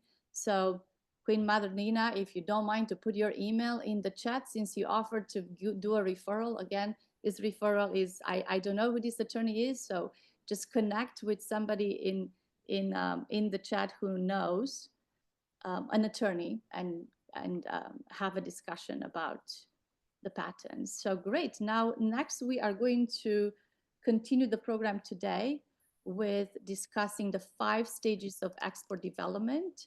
Maurice, the way we're going to do this, I'm going to share my screen with a handout, and I'm going to try to enlarge it for everyone to see. So let's see. That looks pretty good. It does? Okay, great. So I will keep it here while you're presenting. Okay, we ready? We are ready. All right, one of the things I wanted to do is exporting is, there's a lot to it. But if I could get it all on one page, that would be a contribution. So what I've done is I brought it down to what I call 5 stages of export development for any company that is not yet exporting, starting in stage 1. And as they do the things necessary in stage 1 to advance to stage 2, and then they can advance to stage 3, 4, and 5. So over the 5 stages, you're starting from not exporting all the way through to delivering the goods. So let's take a look at stage 1, where when we talk about new to export, that's where you all are. And new to market people would be have already gone through stage 1 or already in stage 2. But in any way, in stage 1, what we're doing is basically building our capacity to export. We're looking at ourselves as a company. Maybe we're doing a SWOT analysis. We're looking at our potential, the product potential to export. Is our company ready to export? So those things in developing export readiness, which includes, by the way, in my opinion, to have a website and social media platform, as well as the knowledge of how to do it. You're not going to get far if you don't have a website that is globalized or a means to reach people through social media and other methods. And then also in, excuse me, in stage one, to make sure that you get and use help available. And so you have, as we've gone through, all these sources of help that RETAP is bringing together for you, whether it's the Commerce Department, the SBA, the state and the GoBiz at the state level, freight forwarders, EMCs, banking, legal services, et cetera. And then trade assistance resources, there are lots of them on the internet. And you should become familiar with where you can look for information on every single aspect of exporting.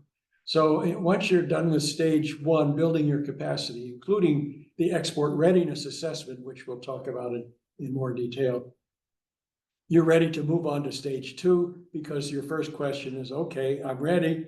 I know what I need to know and be able to do. Where should I be exporting to?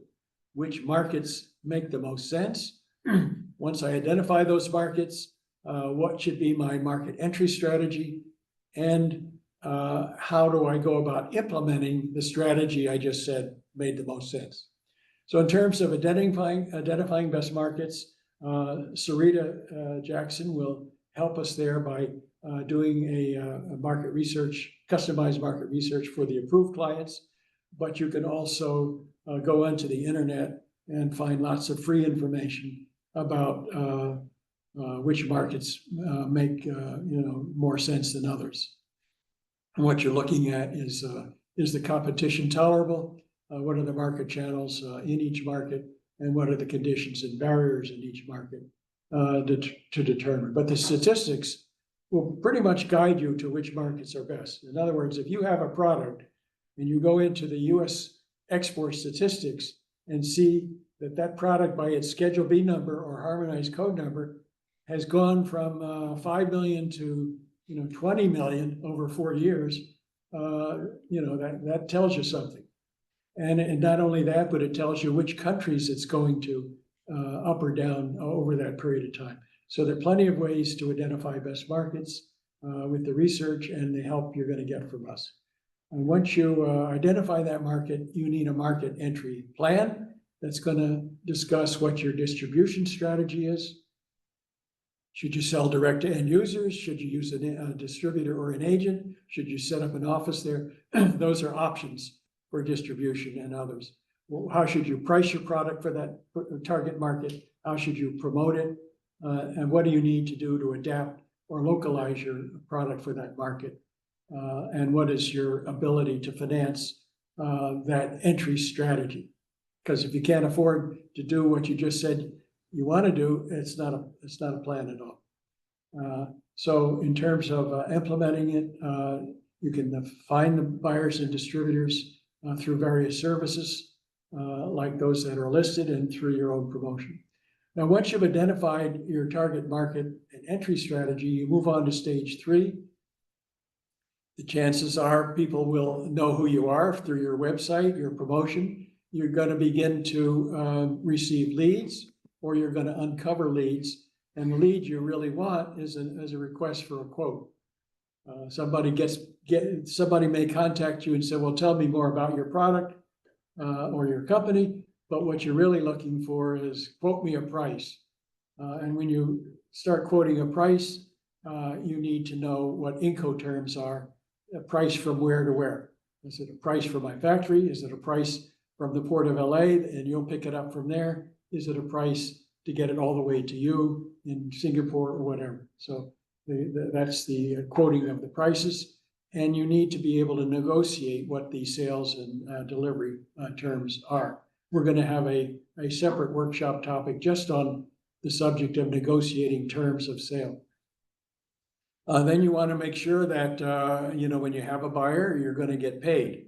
How are you going to get paid? Well, what are the methods of getting paid? There's getting paid in advance. There's letters of credit, documentary collections, open account, pre-export financing, and export credit insurance to guarantee against default. All those things will be covered, but that's clearly a step in stage 3.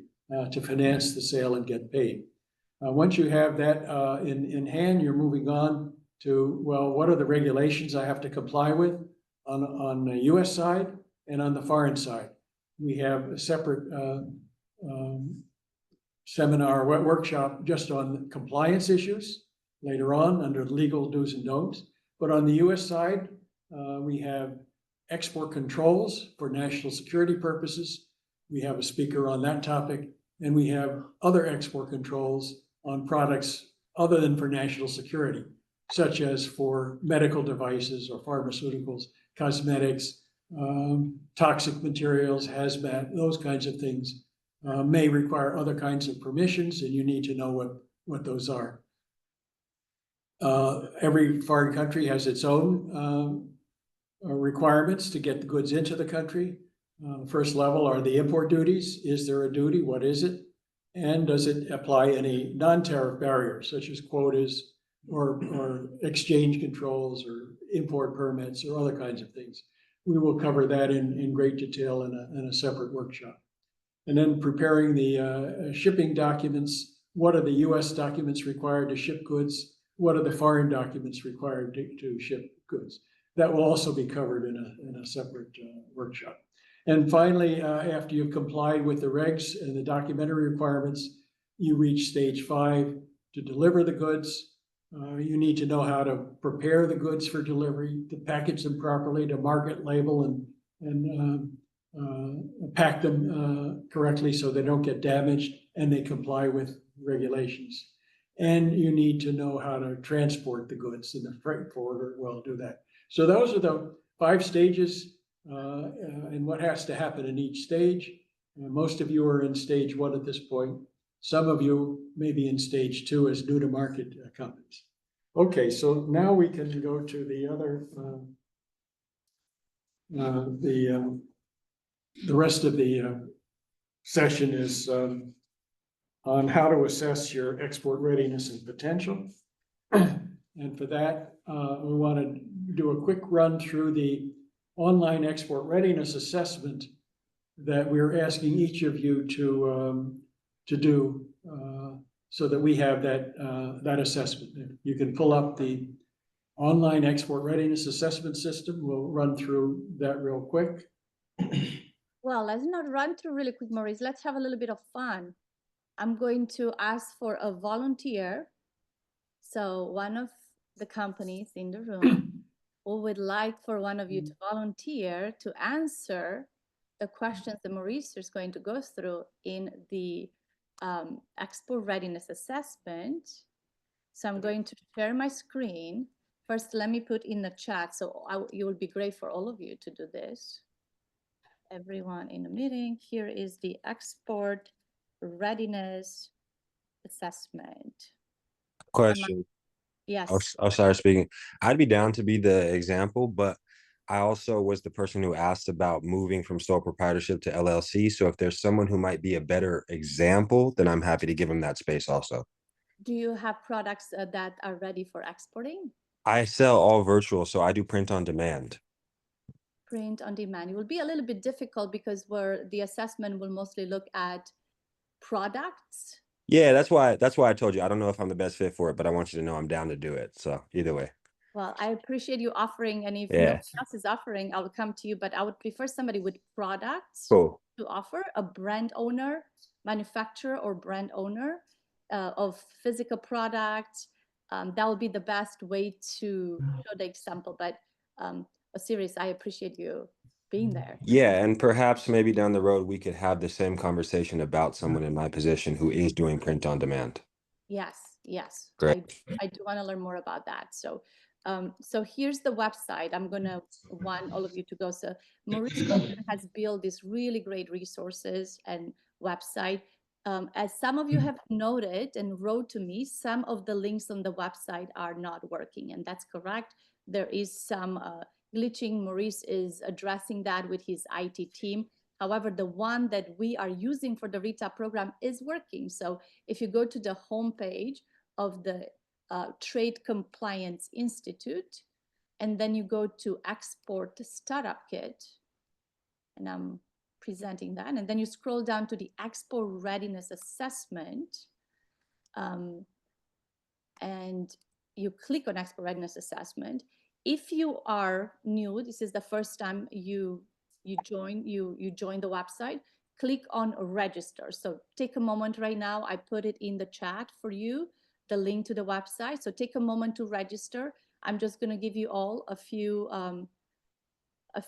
you know, I'm giving you 2 minutes to click on the website link in the chat, to go to the startup kit, find the export readiness assessment system, click on it, and then come here and click on register. So you can join me as we're doing this. I already have Maurice's login, so I'm already logged in. So this is what the export readiness assessment looks like. And let's see, who do we have? Do we have in the chat? Let's see if I have a. I saw Fire X Null, I think, maybe. Well, I see that Kathy has volunteered first, so let's do it. Oh. Thank you so much, Kathy. Appreciate it. Kathy, can you hear me? Yeah, I'm just going to start my video for us real quick also, if that's necessary. Hi. Hi. Hi, everyone. Appreciate your volunteering today. So Maurice, you will start with the questions and Kathy is going to answer. I'm going to choose Kathy's answer. And at the end, you know, we are putting you on the spot, Kathy, but we're going to assess your company's export readiness. I only volunteered because I just did this last week and I kind of know where I'm at, and I'm curious to see if it ends up being the same at the end. So I'm ready. Well, great. Let's start, Maurice. Could you tell us what you're making, just so we have that basic information? Absolutely. I work with a company called Ultraviolet Devices Incorporated, otherwise known as UVDI, at www.uvdi.com. And we manufacture ultraviolet disinfection devices that clean the air and surfaces that we live, work, and play in. And we actually work in mostly commercial environments. So we're dealing, hospitals are our number one vertical, of course, hospitals and other healthcare, and airports and schools, universities, museums, office buildings all over the world. Okay. Well, we're trying to be all over the world. With that perspective, then we will start answering the questions for your company. Awesome. So are you an established presence in your industry in the domestic market? Yes, we are. I would say that we're well known in our market. Okay, good. How extensive is your current domestic sales outreach? A large customer base throughout the country, regional. I would say a large customer base throughout the country. Okay. How do you sell and distribute your products in the domestic market? We kind of do a little bit of both. We mostly have regional distributors in some of the major markets, but we will sell direct to a hospital. You know, like for instance, I work in Canada and we don't have a distributor in Yukon Territory. So if a hospital comes to me, you know, Whitehorse Hospital, for instance, came to me. So we do a little bit of both. So I would say the number one is a combination of own and regional.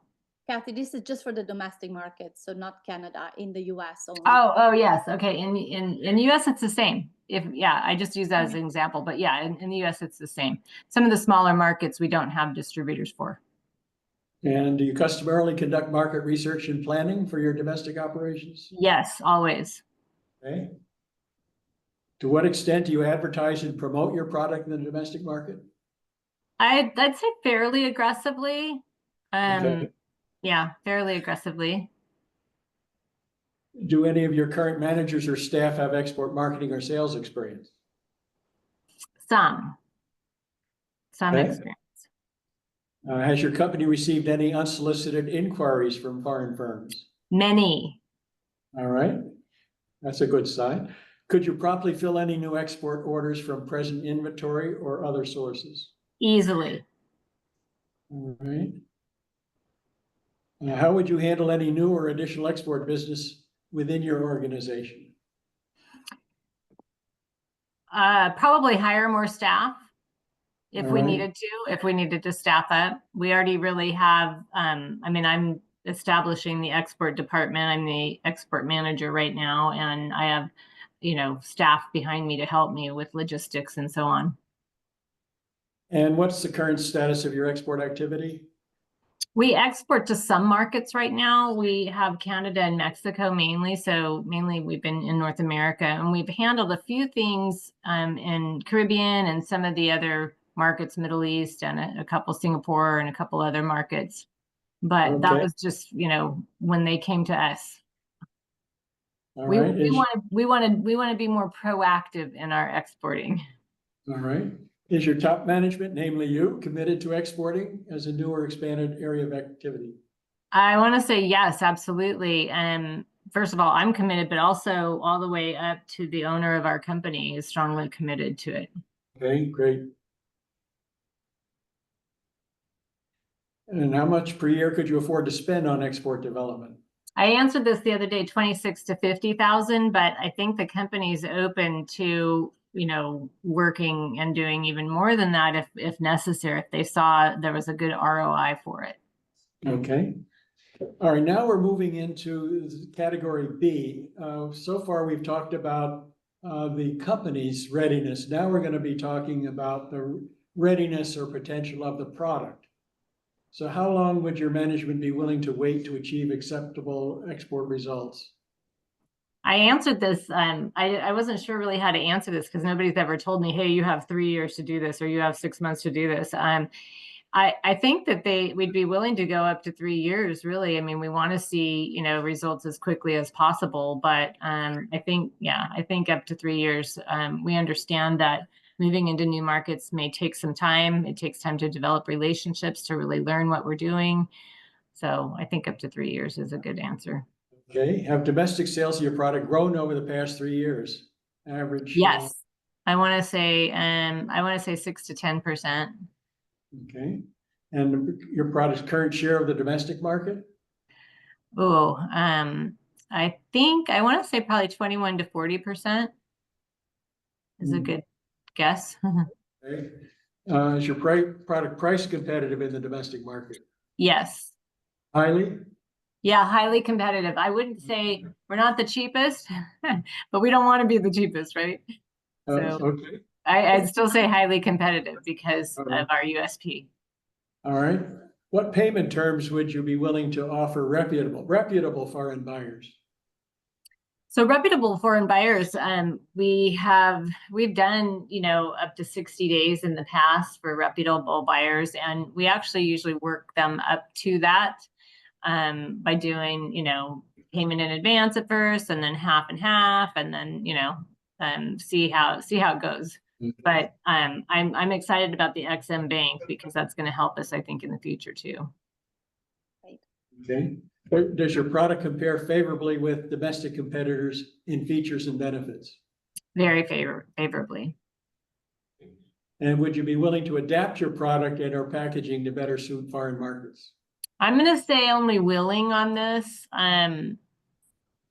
You know, there's several departments in our organization that are very willing, but there's some that are reluctant. So let's just say willing on that one. Do you mind? Right. Do you mind, Maurice? Do you mind if we let Kathy just give us a little idea what does adaptation and localization looks like for your product, just for the audience to understand, just a little bit for your particular case. What's your question again? What does adaptation and localization look like for your product? Oh, yeah. So for UV disinfection devices, I think that the adaptation would be really to provide a UV light, like maybe in a smaller application. For instance, if you look up in the ceiling, mostly in commercial buildings, you'll see a 24-inch by 24-inch ceiling tiles. And a lot of times they have vents right there that you can see, and that's where the air gets sucked in or blown out, right? And that's your supply or return air. And so we can manufacture a ceiling tile with a UV light in there and a fan. And so adapting, you know, and creating a product that had a fan and that fit into the ceiling tile would be an adaptation. And we're already looking at doing many of those things. As a matter of fact, we have a upper air UV system that we're putting together right now and adapting. And this is requiring, you know, certifications and registrations and things like that too. There are other examples, you know, like electric current might need Not in your case, but for this answering this question. For example, if you make a refrigerator and you're selling it to Japan, you probably need a smaller version of a refrigerator to fit in a smaller kitchen. Also the electrical adaptation as well. Yeah, so that's what we mean by adaptation, where the foreign market requires some difference. It could be removing an ingredient in a cosmetic that they don't like. So, but generally, if you're willing to consider making changes, that's an important factor. If you're unwilling, it may keep you out of the market.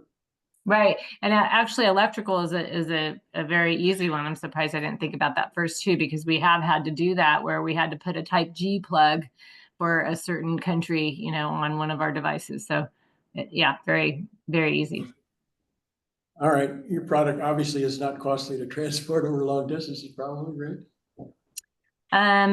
It can be somewhat costly. I'm dealing with that right now because sometimes we have mounting structures that are very heavy metal and very large. And so those types of things can be somewhat costly, but we're working on how to work around that by adjusting our products, which is kind of deals with the question before. So. Okay. And you need any special training to assemble, install, or operate the product? Well, yes and no. I mean, it's very simple and basic, but we typically prefer that someone have some heating and air conditioning background because they're going to be able to understand how to install it inside of an HVAC system. But there's no special training needed until you go to hook it up. The electrical is something that needs to be handled by a certified electrician. Okay, almost done. Does your product require any special technical support or after-sales service? So the technical support that we provide, our airside products are all custom designed to fit into specific applications. So it's not like we can just sell a box and somebody, you know, plug it in and it works. We do have some portable products that are like that, but mostly in a lot of the large hospitals and large commercial spaces that we're working, we're customizing the design of the UV system to match their heating and air conditioning systems.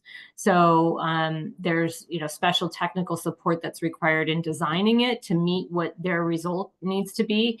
They may be trying to, maybe they have a tuberculosis ward in a hospital and they're discharging the air to the roof and they want to make sure that nobody walking by on the roof is going to, you know, get the TB virus. So they will, you know, use UV to clean the air to solve that issue.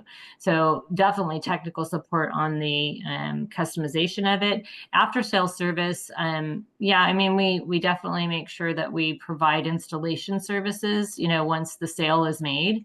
So it's a long process. So I'd say some support and service because, you know, it's pretty easy, but yet we have to provide some support. Do you, quick question here, Maurice, Yeah. do you hire in-country company to do that support? Or do you provide it through your own? You're asking me, I thought you said Maurice. I'm sorry. I thought you were directing that to Maurice. How do you? I thought you were like, yeah, sorry. Yeah, no, we actually prefer to work through in-country distribution channels. And so that's really what we're trying to, you know, find partners in country or in regions that will go out and handle all of this. And so we'll be involved in training them on how to customize the product initially to meet the needs of the customer. And then also, you know, the after service and support throughout the life of that equipment. Very good. Thank you. Okay, last question. Can your product tolerate harsh or widely varying environmental conditions? High tolerance, yes. Just for instance, we can go from 35 degrees Fahrenheit up to 155 degrees Fahrenheit, most of our products. Yeah, before you submit the what Kathy did was answer the question from a very strong position. Usually when I do this, I answer the questions in the weakest possible way to get the most feedback as to how you can overcome those weaknesses. So we're going to press submit, Are we ready, Kathy? We're ready. I'm ready to see what the score is from last time. I think I answered many of them a little weaker in when I did it last week, and it was very valuable, the information that I got. Okay, we skipped over one thing. There was a previous question there. Do you want to share this report that's coming up, share it with your counselor? If you do, you put in the counselor's email address like mine or Simona, and she will get the identical report. Yeah, so let's do that. Let's make sure that I put our emails in the chat. So for those of you who have joined us in taking this test and you've taken your own test, please make sure if you are new to exports that you send, actually just make sure you send your report to both Maurice and to myself. So let me just put I'm going to put Maurice's email in the chat. So yeah, I think I sent mine only to you. I did not receive it, but Okay. I'm gonna double check. Maybe it went into spam. It's possible because it comes through a website. So what I want to ask everybody is this. First, I'm gonna put Maurice's email and my email in the chat. So give me 1 second. Email your export readiness assessment questionnaire to export readiness assessment to. So just email it to both of us. And what I would like to do, just in case there's some glitches and there's a spam, when you click on show the results, copy these, paste it in a Word document or strictly in the email and send that to us, just in case it goes into spam or it blocks. Like I said, I did not see yours, Kathy. So, just I'll make sure you get it. Yes, you can just select this entire thing and save it, paste this directly in an email or save it as a Word document. So here we go, Maurice. Let's review the readiness of Kathy. All right, let me explain something here as to what this report is. Generally, it's going to be close to a 10-page report. It's going to go over how you answered every question, because it's reminding you that your answer to that question, that you were well known, and that is a strong answer.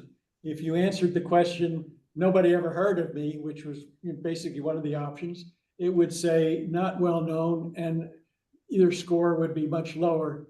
Okay, so there's commentary based on how you answered every one of those questions. And that commentary varies, obviously. If she had answered the question, nobody ever heard of me, you would get a completely different response here. So instead of saying your company is already well known, it would say your company is not well known within your industry, and therefore you'll get different feedback. Normally, as I said, when I do it with the weakest answer, so you get kind of the most feedback. But this is what you're going to get, and you can, as Simona said, you can print this out, you can copy paste, and do whatever you want with it. But we want to know the answers to these questions so that we can see where you are, as well as yourself seeing where you are. So you can scroll through. I think you get the point. In most cases, Kathy answered the question in the strongest possible way. So she's getting a pretty good score here. Keep going.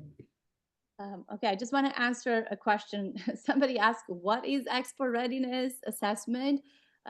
I want to assume that your coffee break was a little bit longer, but this is the export readiness assessment. So if you go to this website, which I put in the chat, is tradecomplianceinstitute.org. You click on the export startup and you click on export readiness assessment. And I'm going to put the link in here. Here is the link. Yeah, I think they were asking you where it was, where to find it, not what. Oh, what it is? Yeah, no, that's okay. So it's on the main page. So I just put the link to it, and then you click on export readiness assessment. So it will take you here, and you click on export readiness assessment, and then you have to register. So I have Maurice's login, but you just have to register, and then you submit. You go through the process, and then you submit.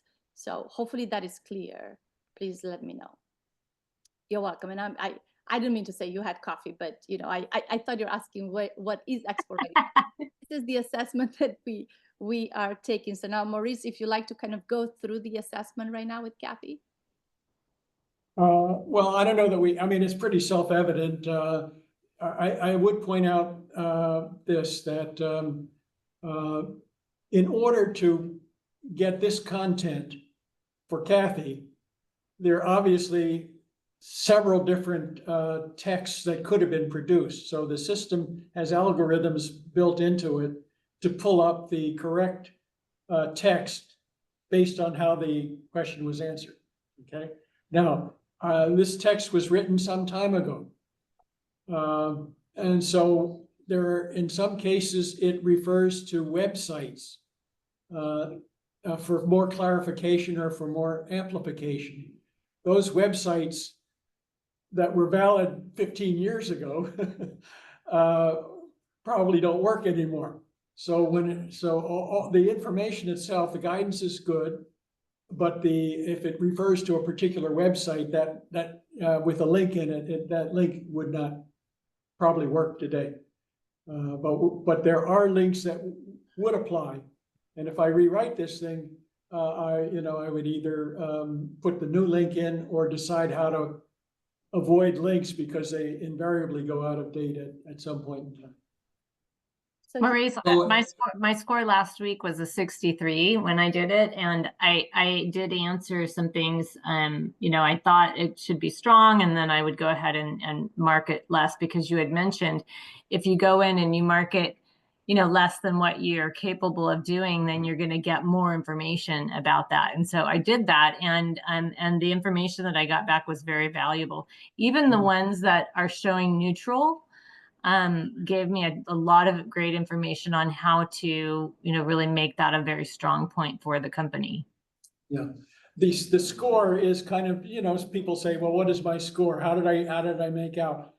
That's not as important to me as the text, as the advice given for each answer. Because if it says if this was a weak answer, here's why it was weak, and here's what you can do to overcome that weakness. That would be the text there. If you're strong, it says you're strong, and what that means. So if any of you, I hope we're going to ask all of you to go through this, that are have an exportable product, that want the kind of help that Simona and Sarita will take you into. Okay. Great. Great, thank you. Thank you so much, Kathy, for volunteering. And You're welcome. Thank you. Maurice, I just want to propose, because we do have a little bit more time. I know you have one more point to cover, but maybe we can have Osiris, who is new to export, quickly go through the assessment, just to show the difference when the difference of the answers. Okay. So Osiris, your time to volunteer. Let me see, how do I clear this now? You'd have to go in and register with a new, as if you were somebody else. Oh, I do. Okay, so let me quickly do that. Osiris, are you ready to volunteer to show how the answers will support you if you are not as ready to export as Kathy? Or I think I gave you a printout, I don't know whether you have it, of the report that would look when it's. Yes, I do. So I can actually Weekly. do that to make it easier, because you're right, I'm not able to. So here's the report that you've given me for. Yeah, so that replicates the questions, and you would answer them the worst possible way. And Yeah. then you would get this kind of response instead of what Kathy got.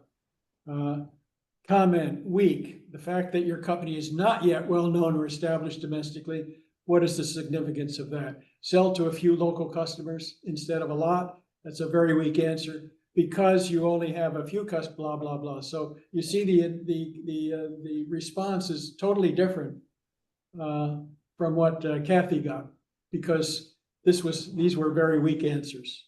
Now, most of you, I believe, are probably going to fall into more on the line of not strong answers. And so that's okay, because it gives you some advice over and above what we will tell you as individuals, you'll have some textual advice as well. Yes, this is it's a great point to start to understand the kind of work that you have to do in order to become export ready.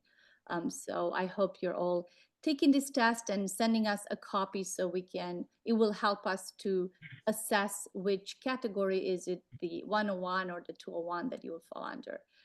So next, Maurice, we are moving into the export needs form.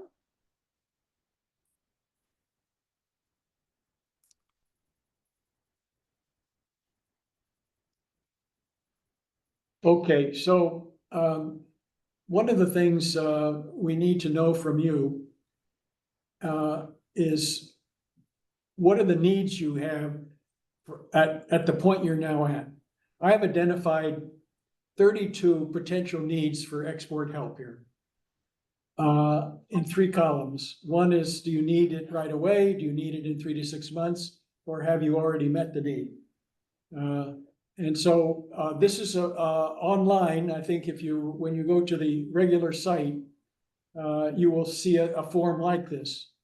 And all you do is put X into what applies to you. So do you, at this point, and it is kind of, starting from, the lowest possible level yet. So do you need any legal or technical help as a new exporter? Do you need to budget for a new export operation? Do you need to find a contract manufacturer to private label, et cetera, et cetera? So we don't have to go through every one of these needs unless you want to. The important thing for us is to try to get a handle on where you think you are at this moment, because then we can adapt what we want to tell you and help you with, and who it is that can help. I just wanted to point out, I put in the chat the link to the export needs form on the RETAP program page. So if you go here, so if you are a RETAP applicant, please just click on the export needs tab, and then fill out your name, your title, so we can link this to your company, and then just go through each question and choose, is this an ASAP need? Is this a need you have in 3 to 6 months, or you have already met? And again, this is really going to help us to assess, to see what export stage, in the export development process you are, and to make sure that we bring the right resources to your company. So again, everybody who is in a RETAP program, please go to the export needs and fill this out. We will receive on the back end your answers. Now we have plenty of time left. We can either go through each one of these needs, or we can, if you have questions, we can deal with questions on anything, or we can stop early, whatever you want. I think before we go into question, I think going to question will be really great, but I just want to remind everyone of the next workshops that we have. I'm assuming that you have all registered. I'm gonna drop this in the chat as well. When you come here to register for the workshop, you have the choice to select. So if you're not registered for next week, you might not receive a reminder and you might not be on your calendar.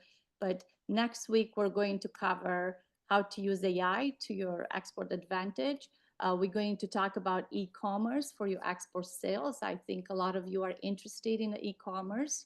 We're going to talk about how to globalize your website for an export audience. And we have the U.S. Commercial Service Specialist with us who will be providing this service to our companies ready for export.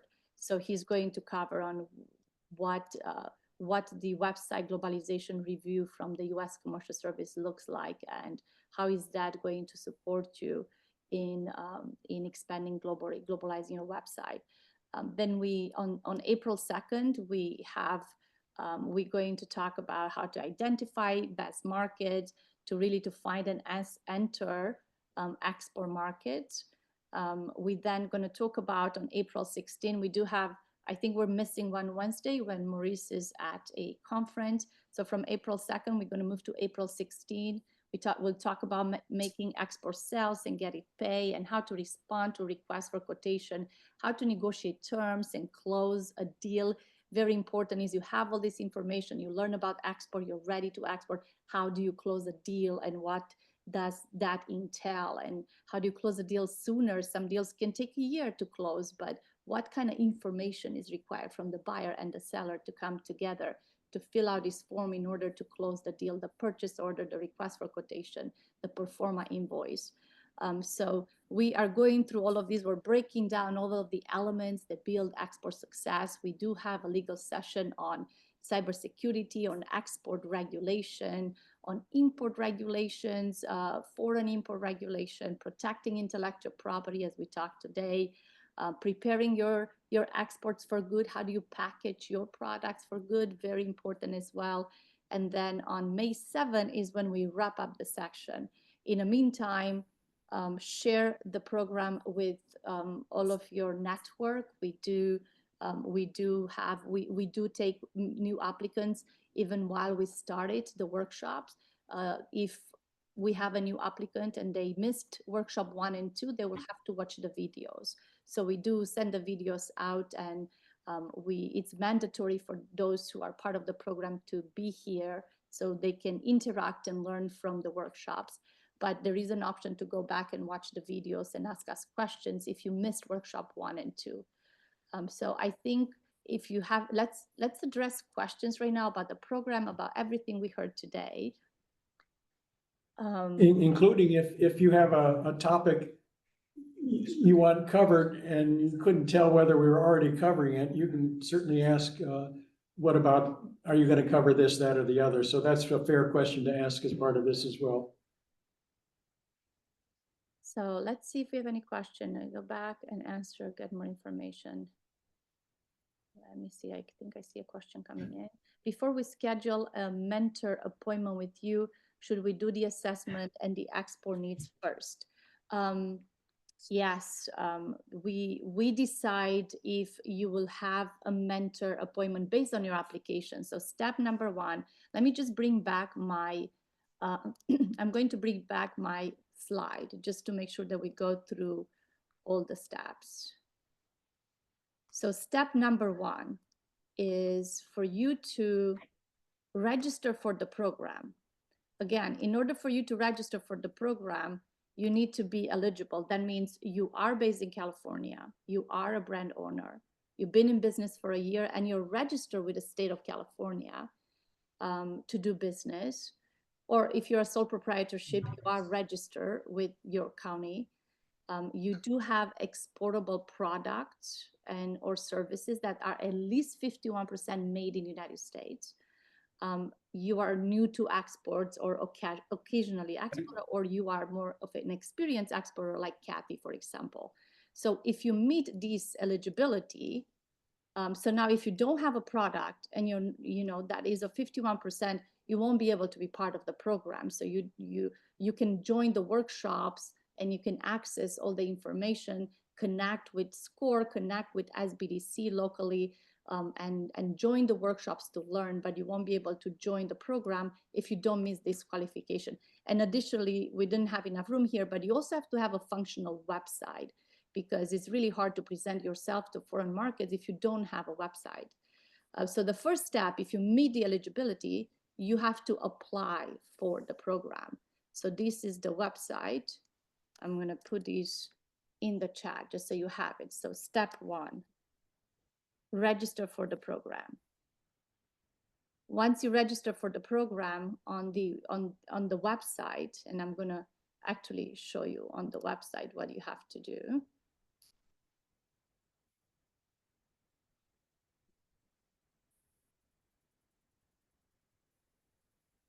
So this is the RETAP website I put in a chat. So you just go to register and you fill out all the forms. This is good. As you answer the question, you go to next. Just take your time when you answer the question. The more information and the more complete answers you give us, the easier it is for us to make a determination of with which track of the program you fall, so we can schedule an appointment with you.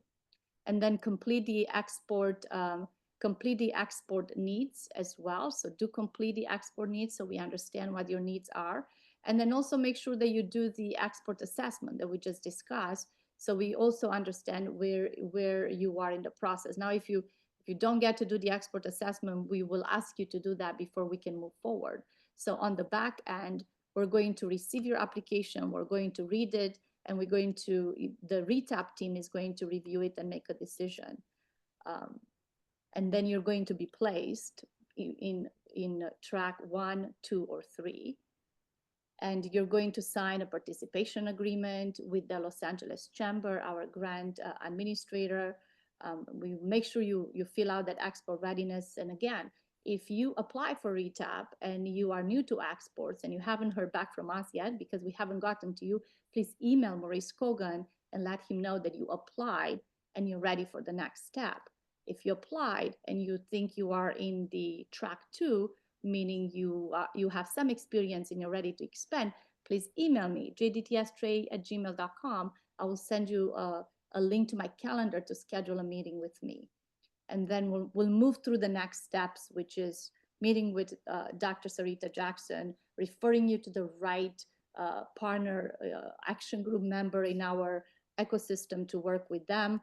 And if you do qualify for a U.S. commercial service and you are ready and the U.S. commercial service specialist, the local U.S. commercial service specialist is ready to support you with one of the services they have in a foreign market, then the chamber will pay and will cover the U.S. commercial service fee for that particular service to help you enter a new market. But there are steps to follow. First, we'll have a meeting, we'll meet with Richard Swanson, who is our point of contact at the U.S. Commercial Service.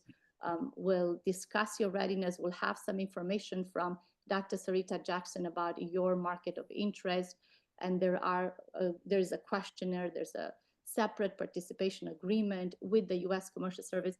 All of this is basically follow through. Once we have the meeting and we go through the process, you just have to follow through the process that we give you. So let's see, any questions in the chat? 3 new questions. Can you send the slides? Yes, the slides were sent last week for last week presentation. These slides were sent by Sandra from the chamber. It might take a couple of days until we have the video ready. But yes, the slides and the video from today will be sent. If we have to update website funnels, where do you recommend us to go? Website, if you have to update website funnels. So Lalaine, are you talking about maybe redoing your website? Are you, let me ask this, Lalaine, because I see you have a few questions. Are you do you think you're new to export and you have a product to export? Is that correct? You could unmute yourself and just let me know. Yes, we're new to exporting. And I know that it has to have a functional website. I know we spoke to Maurice about it being not really on a website because of FDA, but we're going the direct to consumer route now. So we're going to avoid all FDA registration because it's costly. So we're going to be a consumer product. So should we update the website prior to this program or during the program? And if what kind of product do you have? We have a wearable mobility aid wraparound device with handles to help caregivers move their loved ones. So we were looking at FDA initially as a medical device, class 1, but it costs very costly to go through FDA right now, $8,000 per year registration just for registering the product.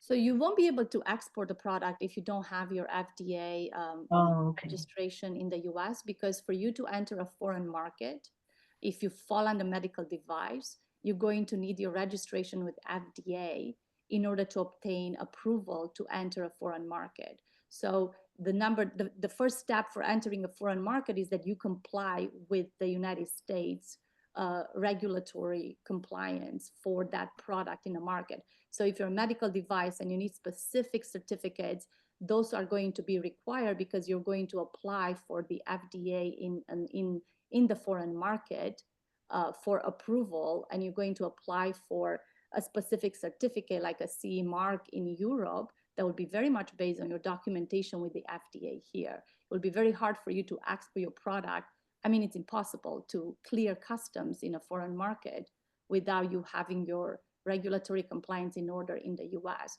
So I think your focus will be how do you locate resources to make sure that you can meet the regulatory compliance in the United States. So even if we market it as a consumer product, like direct to consumer, we don't claim health claims, so to speak, we still have to use FDA regulations to get into. I don't know. We'll have to look at your product. So that's why we'll have to have send you to your resource partner in the region. Are you in Los Angeles area? Yes, yeah, and that was my next question. Where should we go? I know SBDC would be the closest, would be in Ventura County, the Yes, Canyon. so I'm the export advisor at the SBDC Ventura. Oh, perfect. Well. So you will, just send me an email. We'll make an appointment with you. The first assessment is, can your product be sold to consumer without this particular certification? We'll have to look into that for United States. And then based on that answer, we'll look into how is your product classified. You have to look at your HS code. So product classification is really the beginning of everything. What does your product classify under? What is the HS code? What are the regulations that apply and the agency that regulate your product on the US market, making sure that you have all those in order, because you're going to need it to put together the export documentation for entering a foreign market. So those are things we can discuss with you through our resource partner and determine if you are ready or not for export, depending on how ready your regulatory compliance is. Each company who's exporting must start building a regulatory compliance manual, which means how do you follow the rules and regulation of all countries to enter, to make sure that your product is safe for consumers. So there's a lot of safety that applies. Consumer safety applies to your product. I don't know if the specific FDA requirement, I have to look into your particular product to see what's classified under and what type of certificate you may need. Perfect. Thank you so much. We will please send me an email, and we'll have a meeting, and then we'll refer you to the EDC SBDC. Okay, I did send you an email. I'm afraid it probably went to spam, but I'll do it again. Thank you so much. I'll check it. Yeah. So next question for you, Maurice. Can an export management company that works with US manufacturer be part of the RETAP program and get free assistance? Can the export management company itself apply? If it's on behalf of a particular manufacturer, I would say yes. Yeah, so the answer is yes. Carlos, that means you are offering a service and you are, applying on behalf of a company that you are supporting to expand globally. So if that's the case, then yes, you could apply as a service. You're selling your services and you're applying on behalf. Sometimes export management companies act as the export department for a particular brand. So as long as you act as the export department for that brand and your role is to help that manufacturer or that brand to expand globally, then you can participate on behalf of the brand. I hope that answered your question. Thank you, Simona. You're welcome. Did it answer your question? Sonoma. Yes. I need to ask you a question. I didn't feel like typing it in. I needed help with my website. Do you know where I can go to get help with my website for my wine? So you want help for the website. So again, I'm sending you back to SCORE and I'm sending you back to SBDC because they have advisors, marketing advisor, who can help you strategize for your website, right? When you want to build, if you don't have a website, you need to build your website content. You need to present your products. You need to have photographs. You need to have, content marketing assets, we call them. And SCORE and SBDC can help you strategize. However, they don't help implement and build the website. Either you can use an AI tools. And again, I come back to AI tools for small businesses, learning how to use AI. For example, GoDaddy, which is a website holder, has an AI tool. It gives you a template and I want to say it's $9.99 a month. That's what I'm paying for one of my websites. It gives you a template that you can customize and upload your photos. It's going to be a simple website, but it is a website that you can use to present your company. They have a great AI tool to build a website, but it requires some commitment from you to learn how to use those tools to build a website. Additionally, US Commercial Service has a referral page where you can find, I want to see if I can find, let me see if I can find the referral page on the US Commercial Service website. It's referral for service providers, including marketing. Also, your local SCORE and SBDC will probably have referral. I mean, I know they do. They have referral to several service providers who work with small businesses. So we can, again, connect with your, find my local SBDC. Where is your company located? Los Angeles City and County.